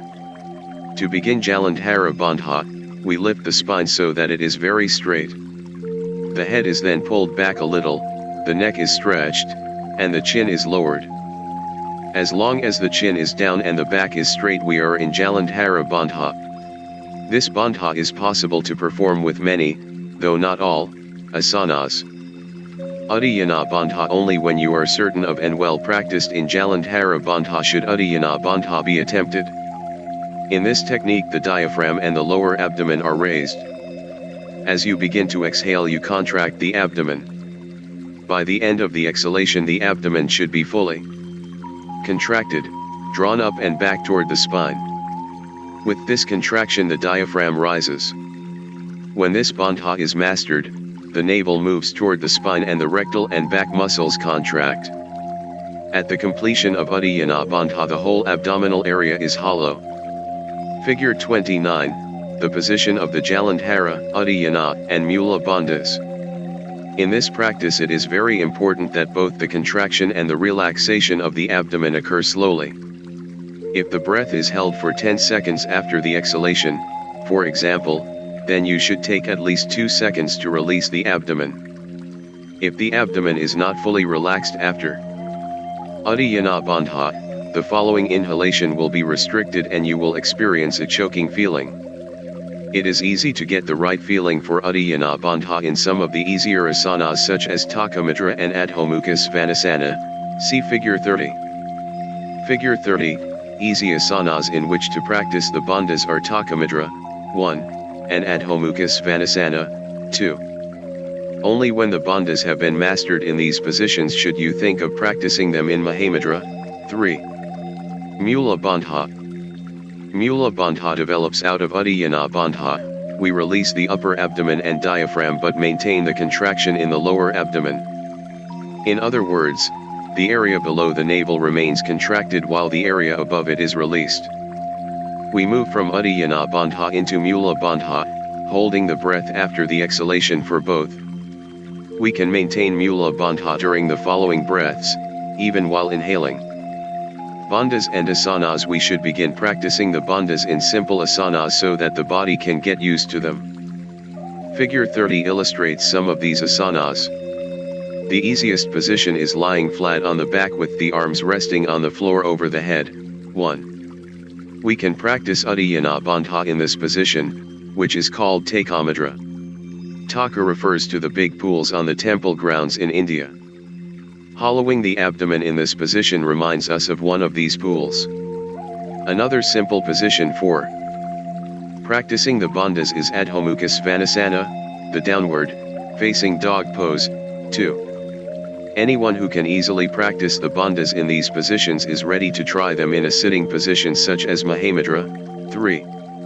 Mahamudra, the great mudra, is essentially only called this when all three bandhas are involved. The position of the heel in the perineum supports the Mula Bandha. With the exception of Jalandhara Bandha, the bandhas can also be carried out in inverted positions such as the headstand. The bandhas are easy in this asana because raising the rubbish to the flame, with Uddiyana Bandha, and holding it there, with Mula Bandha, is greatly assisted by the body mechanics of the posture. In all inverted postures, the rubbish is raised to sit above the flame. The flame burns up toward the rubbish and the rubbish moves down toward the flame. If we master the breath in the shoulder stand, then this is also a good posture in which to practice the bandhas. The best asanas therefore for practicing bandhas are a few of the inverted postures and all postures in which we are lying flat on the back or sitting with a straight spine. The practice of bandhas is very difficult or impossible in asanas such as back bends and twists, and are therefore best avoided. A word of caution, do not use bandhas throughout the entire asana practice.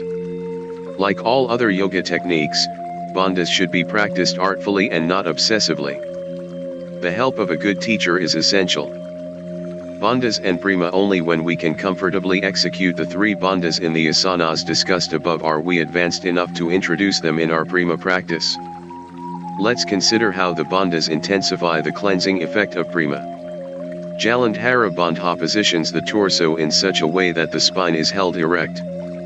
This makes it easier for the prana to move the flame toward the rubbish that needs burning. Uddiyana Bandha then raises the rubbish up toward the flame, and Mula Bandha helps us leave it there long enough for the rubbish to be burned. These three bandhas can be used during both asana and prima practice. Jalandhara Bandha can eventually be maintained during the whole process of inhalation, exhalation, and holding the breath. Uddiyana Bandha can only be done during breath retention following exhalation. Mula Bandha, like Jalandhara Bandha, can be maintained during the whole prima practice. Because Uddiyana Bandha is only done as you hold the breath after exhalation, one of the most important prerequisites for anyone who wants to practice it is that you must be capable of holding the breath for a long time after exhalation without sacrificing the quality of either inhalation or exhalation. If this is not possible, then you must not consider doing this bandha. If you want to do Jalandhara Bandha, you must make sure you are not tense in the neck or back so that you can hold your spine erect without any trouble while you keep the chin down. If you try to draw the chin down when your neck is stiff, greater tensions and pains will develop. Only Jalandhara Bandha can be practiced with Kapalabhati and Bastrika Prima. You should not do the Bandha in Saitali Prima, because in that exercise you are moving the head up and down. If the bandhas are to be practiced during Prima, we must first establish a ratio of breathing, that is, inhalation, exhalation, and holding the breath that we can maintain comfortably during 12 breaths without bandhas. We can then gradually introduce the bandhas. As in our daily asana practice, we follow the principle of vinyaskrama, building up to the strenuous practice of bandhas step by step. We then taper off gradually and finish our prima practice with simple breathing. We intensify our practice until we make progress in the preceding step, practicing patiently without forcing the body or the breath. Krishnamacharya demonstrating Padmasana Paramavda. 2 views of Krishnamacharya in Uttanasana. Part 2, the understanding of yoga.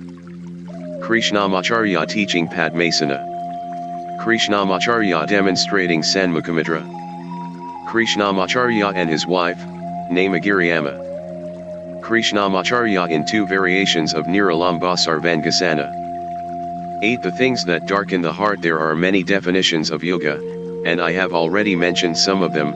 Yoga as the movement from one point to another, higher one. Yoga as the bringing together, the unifying of 2 things.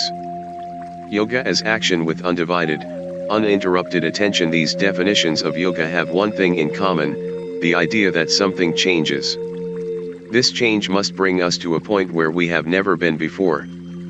That is to say, that which was impossible becomes possible, that which was unattainable becomes attainable, that which was invisible can be seen.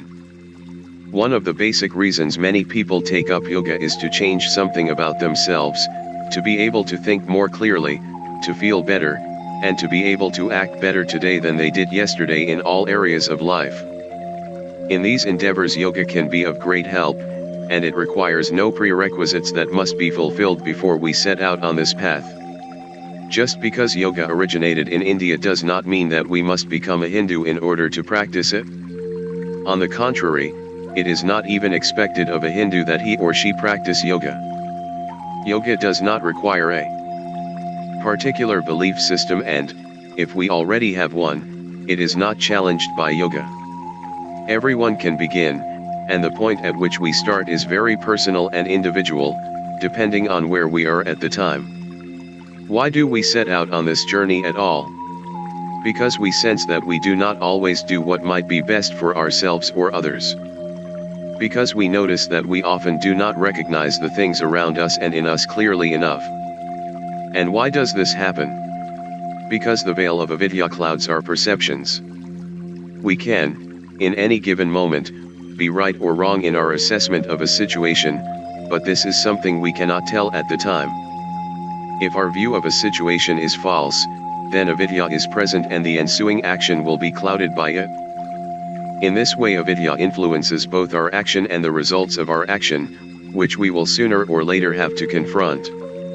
We have already talked about the fact that from the yogic point of view everything is real and there is no illusion. Even avidya, the source of so many problems, has a value and is real. Everything we see and experience is accepted. This concept is called sattvada. Yoga also claims that everything is in a state of change and flux. We will not see things tomorrow in the same way that we saw them today. This concept is called Paramavda. If we follow yogic thinking further, we find that there is something that can perceive this constant change in things because it is itself not subject to change. This is Purva, something deep within us that is really able to see and recognize the true nature of all things, including the fact that they are in a state of constant change. But Purva is also cloaked with the same veil of avidya that covers the mind. I have already described how avidya is expressed and experienced in 4 different ways. One way is asmita, the ego, I am right, I am sad, I am a yoga teacher. These are statements of asmita. we identify completely with something that might possibly change, and may no longer belong to us tomorrow. Another form of avidya is raga, the desire to have something whether we need it or not. A third form is dva, which manifests as refusing things and having feelings of hatred. And finally there is abhinavisa, or fear, afraid of death. We cling to life with all our might. These are the four possible ways in which avidya is expressed. The essential purpose of yoga practice is to reduce avidya so that understanding can gradually come to the surface. But how can we know whether we have seen and understood things clearly? When we see the truth, when we reach a level that is higher than our normal everyday understanding, something deep within us is very quiet and peaceful. Then there is a contentment that nothing can take from us. It is not the kind of satisfaction derived from gazing at a beautiful object. It is much more than this. It is a satisfaction deep within us that is free from feeling and judgment. The center of this contentment is the purua. Yoga is both the movement toward and the arrival at a point. The yoga that we are practicing and in which, through practice, we can make progress is called Kriya Yoga. The Yoga Sutra defines Kriya Yoga as being made up of three components: tapas, svadhyaya, and varaprayana. Tapas does not mean penance or castigation, but is something we do in order to keep us physically and mentally healthy. It is a process of inner cleansing. We remove things that we do not need. Svadhyaya is the process of gradually finding out where we are, who we are, what we are, and so forth. Our asana practice begins with precisely these questions. We take the first step by observing the breath and body. We do this over and over again, hoping that we will with time develop a deeper understanding of ourselves and our current state. In this way we also learn to recognize what our next steps will be. If we follow the Yoga Sutra, this close connection with svadhyaya holds true for every kind of yoga practice. The literal meaning of varaprayana is to yield humbly to God. In Kriya Yoga there exists the free choice of accepting God or not. The meaning of varaprayana in the context of Kriya Yoga relates much more to a special kind of attention to action. We place value on the quality of the action, not on the fruits that can develop out of it. Our normal course of action is first to decide on a goal and then, bearing it in mind, start working toward it. But it can easily happen that our goal changes or even disappears. For instance, someone thinks it necessary to make $1 million and spends 2 or 3 years working toward this end. Suddenly this person discovers that this goal is really of no use. The goal loses its meaning and is replaced by another quite different goal that is much more important. We should remain flexible so that we are still able to react to changes in our expectations and old ideas. The more distanced we are from the fruits of our labors, the better we are able to do this. And if we concentrate more on the quality of our steps along the way than on the goal itself, then we also avoid being disappointed if we perhaps cannot attain the exact goal that we had set for ourselves. Paying more attention to the spirit in which we act and looking less to the results our actions may bring us, this is the meaning of varaprayana in Kriya Yoga. One avidya changes according to whether it is manifested as asmita, raga, dva, or abhinavisa. Sometimes it will manifest itself as anxiety, other times it will appear as attachment, rejection, avarice, and so forth. The four aspects of avidya are not always present in the same proportion. Although they are normally all there, generally one or two are dominant and the others are lurking in the background. If we feel modest for a while, it does not mean that we have overcome our self-seeking tendencies. We never know when a particular form of avidya will appear even more clearly. It is like sowing seeds. As soon as they receive water, fertilizer, and air, they begin to grow. Every seed grows best under different conditions and at different times. So it can happen that a desire, raga, drives us to do something that our pride, our ego, asmita, had forbidden. Or our desire to be noticed, asmita, may become so great that it overcomes our anxiety, abhinavisa, because we have to prove what great heroes we are. We should never sit back smugly when it seems as though we are free of avidya. Because the four faces of avidya do not always appear on the surface, we must remain aware of the fact that their power and intensity can go on changing. Sometimes avidya is scarcely visible in any of its forms, and sometimes it overwhelms us. Because there are so many levels of avidya, we must remain watchful and alert in our actions, and maintain our efforts to lessen its influence on us. If somebody enjoys a clear mind and spirit for years on end, that certainly shows great progress. But suddenly avidya can hit him or her again like an earthquake. That is why we emphasize that our practice of yoga, the striving for a deeper understanding, must go on until avidya is reduced to a minimum. A few days yoga practice and contemplation may help for a short time, but the benefits will not last forever. We have to place one stone on another. It is a gradual process. We have to engage in these practices constantly because, although we may be further on today than yesterday, tomorrow we may slip back a step. We are required to be constantly active until the seeds of avidya are burned and cannot germinate anymore. As long as the seed is there, we can never know if it will sprout or not. The practice of yoga helps to prevent these seeds from germinating and growing.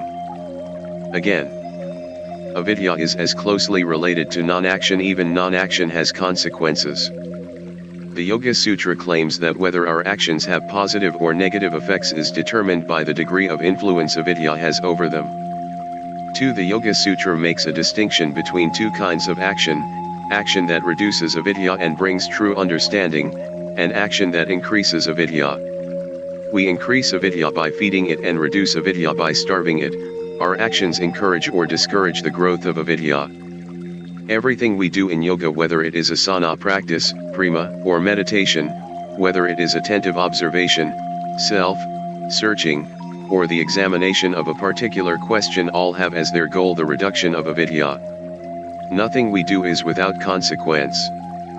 Each of our actions shows its effects either immediately or after a period of time. Every action has a consequence. This can take the form of a residue left behind by an action, which in its turn influences the following action. For example, someone toward whom we have behaved in a friendly manner will take something of our friendliness into his or her next encounter. It is a continuous process. The first action influences the next and so on, ad infinitum. That is the reason why it is best for us to remain alert in all our actions. What possibilities are there for preventing actions with negative consequences, actions that we may later regret? One possibility is dhyana, which in this context means reflection. 3. Reflection can take many forms. For example, when faced with an important decision, you could imagine what would happen if you did the exact opposite of what your instincts suggest. 4. Try to make the consequence of your decision as real as possible in your imagination. No matter what it is or what you feel, before you make an important decision and take action, you should give yourself the opportunity to consider the matter with an open mind and a certain degree of objectivity. Dhyana in this respect is a quiet, alert consideration, a meditation. The aim is to free yourself of preconceptions and avoid actions that you may later regret and that may create new troubles, dukkha, for you. Dhyana strengthens self-sufficiency. Yoga makes us independent. We all want to be free, although many of us are dependent on psychologists, gurus, teachers, drugs, or whatever. Even if advice and guidance are helpful, in the end we ourselves are the best judge of our own actions. No one is more interested in me than me. With the help of dhyana we find our own methods and systems for making decisions and better understand our behavior. There are other ways of distancing ourselves from our actions than reflecting on how it would be if we were to act differently from what we intend. We might go to a concert or go for a walk or do something else that calms the thoughts. All the while the mind goes on working unconsciously, without any external pressure. In the pursuit of other activities we gain a certain distance. However short it may be, time becomes available to cast the mind over everything surrounding the decision that has to be made. Perhaps with ease and distance we will make a better decision.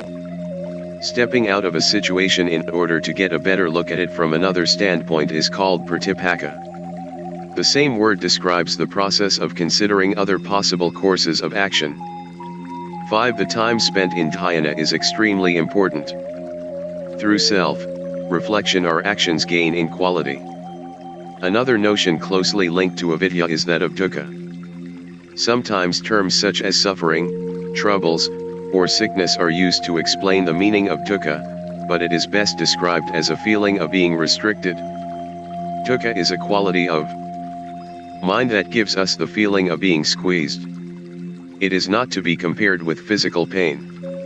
There does not need to be any physical pain to experience a feeling of great dukkha. The level on which dukkha works is the mind.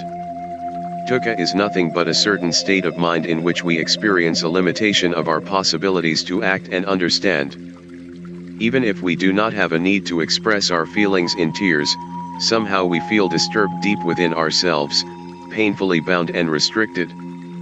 When we feel a sense of lightness and openness within, then we are experiencing the opposite of dukkha, a state that is called sukha. 6. The concept of dukkha plays an important part not only in yoga but in every significant philosophy of India.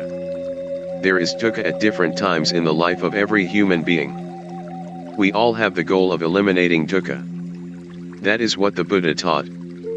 That is what Vedanta strives for.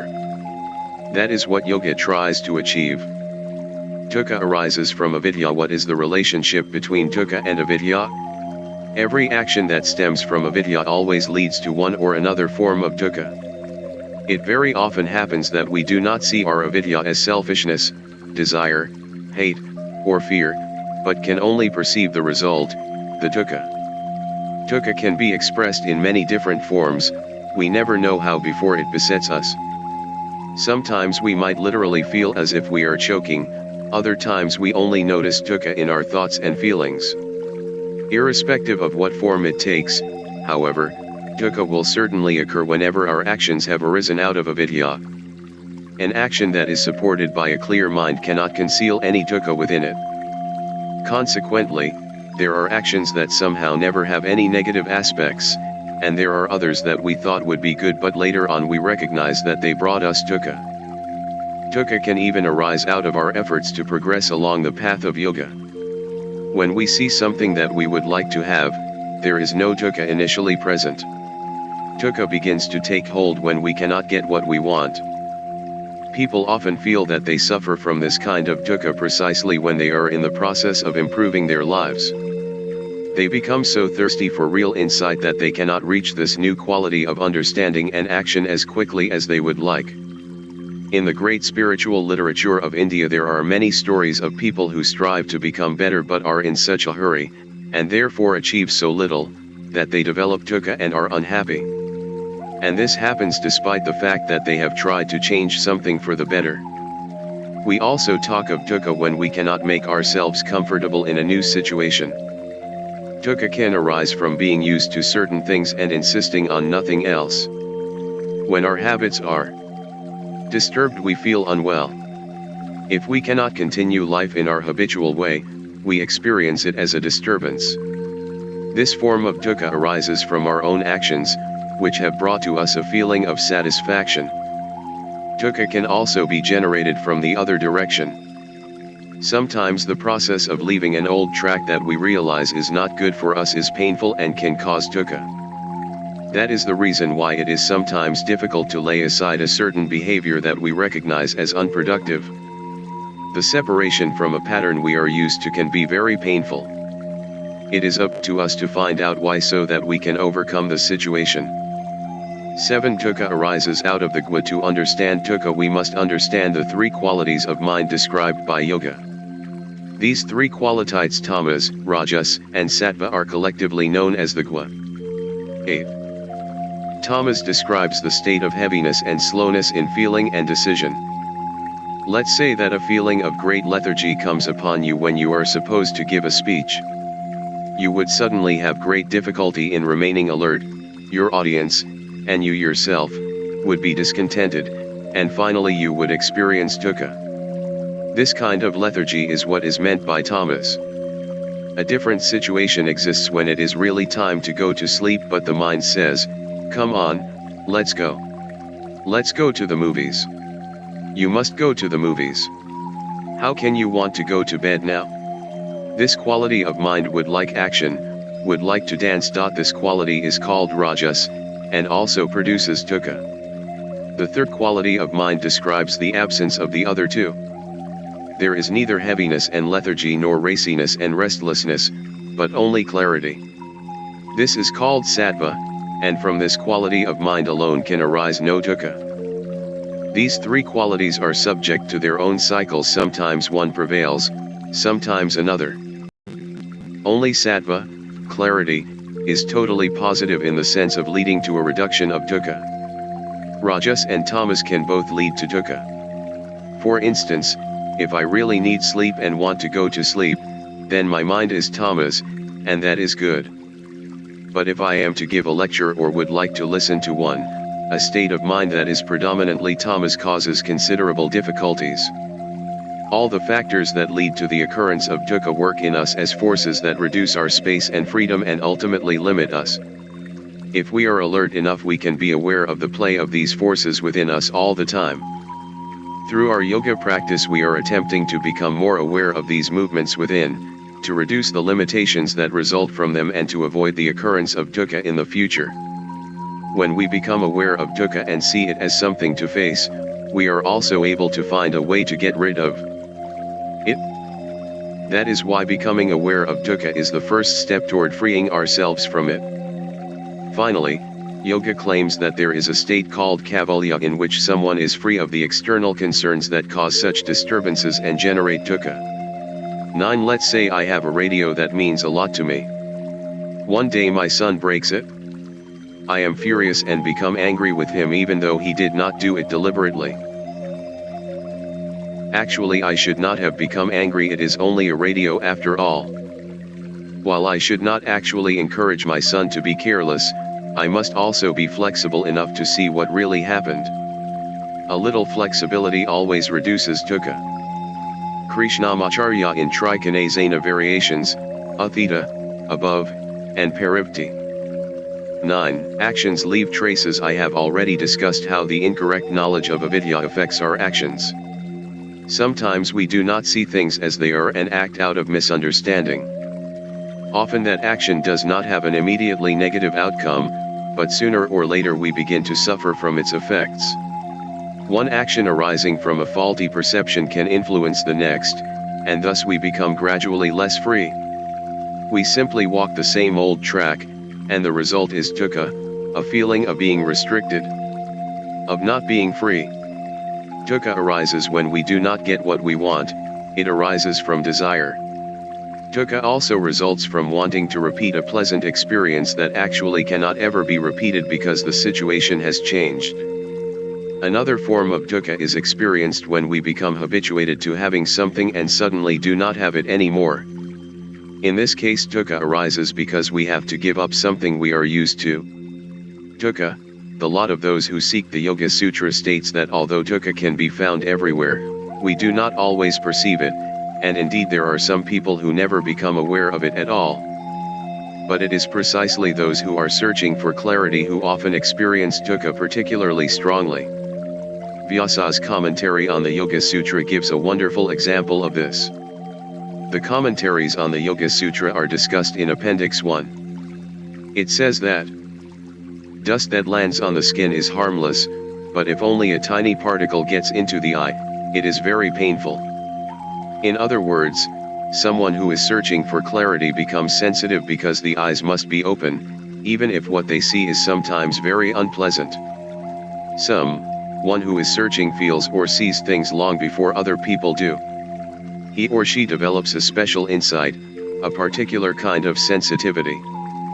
We should see this positively. This insight or sensitivity can be as useful as a warning light in a car. It tells us that there is something wrong and we would be wise to find out what it is. Someone who is searching for clarity always sees more suffering than someone who is not. This awareness of suffering results from greater sensitivity. The person who is not searching for clarity does not even know what brings him or her happiness or sorrow. We have already talked about how the movement of the three parts of the mind, the Rajas, Tamas, and Sattva causes dukkha to arise. Rajas is active, fiery, the one that induces us to act. Sometimes it pushes our mind into a state of constant activity and we cannot be still. That state is characterized by restlessness and agitation. Tamas is the opposite of Rajas, it is a fixed, immobile, heavy state of mind. Sattva is the quality of insight that is white, clear, and transparent. It is a state in which neither of the other two guna predominate. According to the relationship between Rajas and Tamas, dukkha will take different forms. Our goal is to reduce these two guna until our mind achieves a state of sattva. Recognition of dukkha is a process that can be broken down into 7 stages. The first is to understand that something is not right. For example, we might feel that something habitual in our life needs to be avoided, or we might feel compelled to do something that veers from our normal course. Perhaps we do not know exactly what action to take, but we have at least become aware of a problem. This is the first of the 7 steps, and anyone seeking understanding is more prone than other people to this feeling that something is not right. The other steps are too complex for our discussion. Vyasa's commentary on Sutra 2.27 of the Yoga Sutra addresses the 7 steps toward true recognition of dukkha. According to the Yoga Sutra, our mind possesses 5 faculties which we call vitti, movements, or activities. 1. The first activity of the mind is prama, direct perception through our senses. Vipariyaya, incorrect understanding, is the next possible activity of the mind.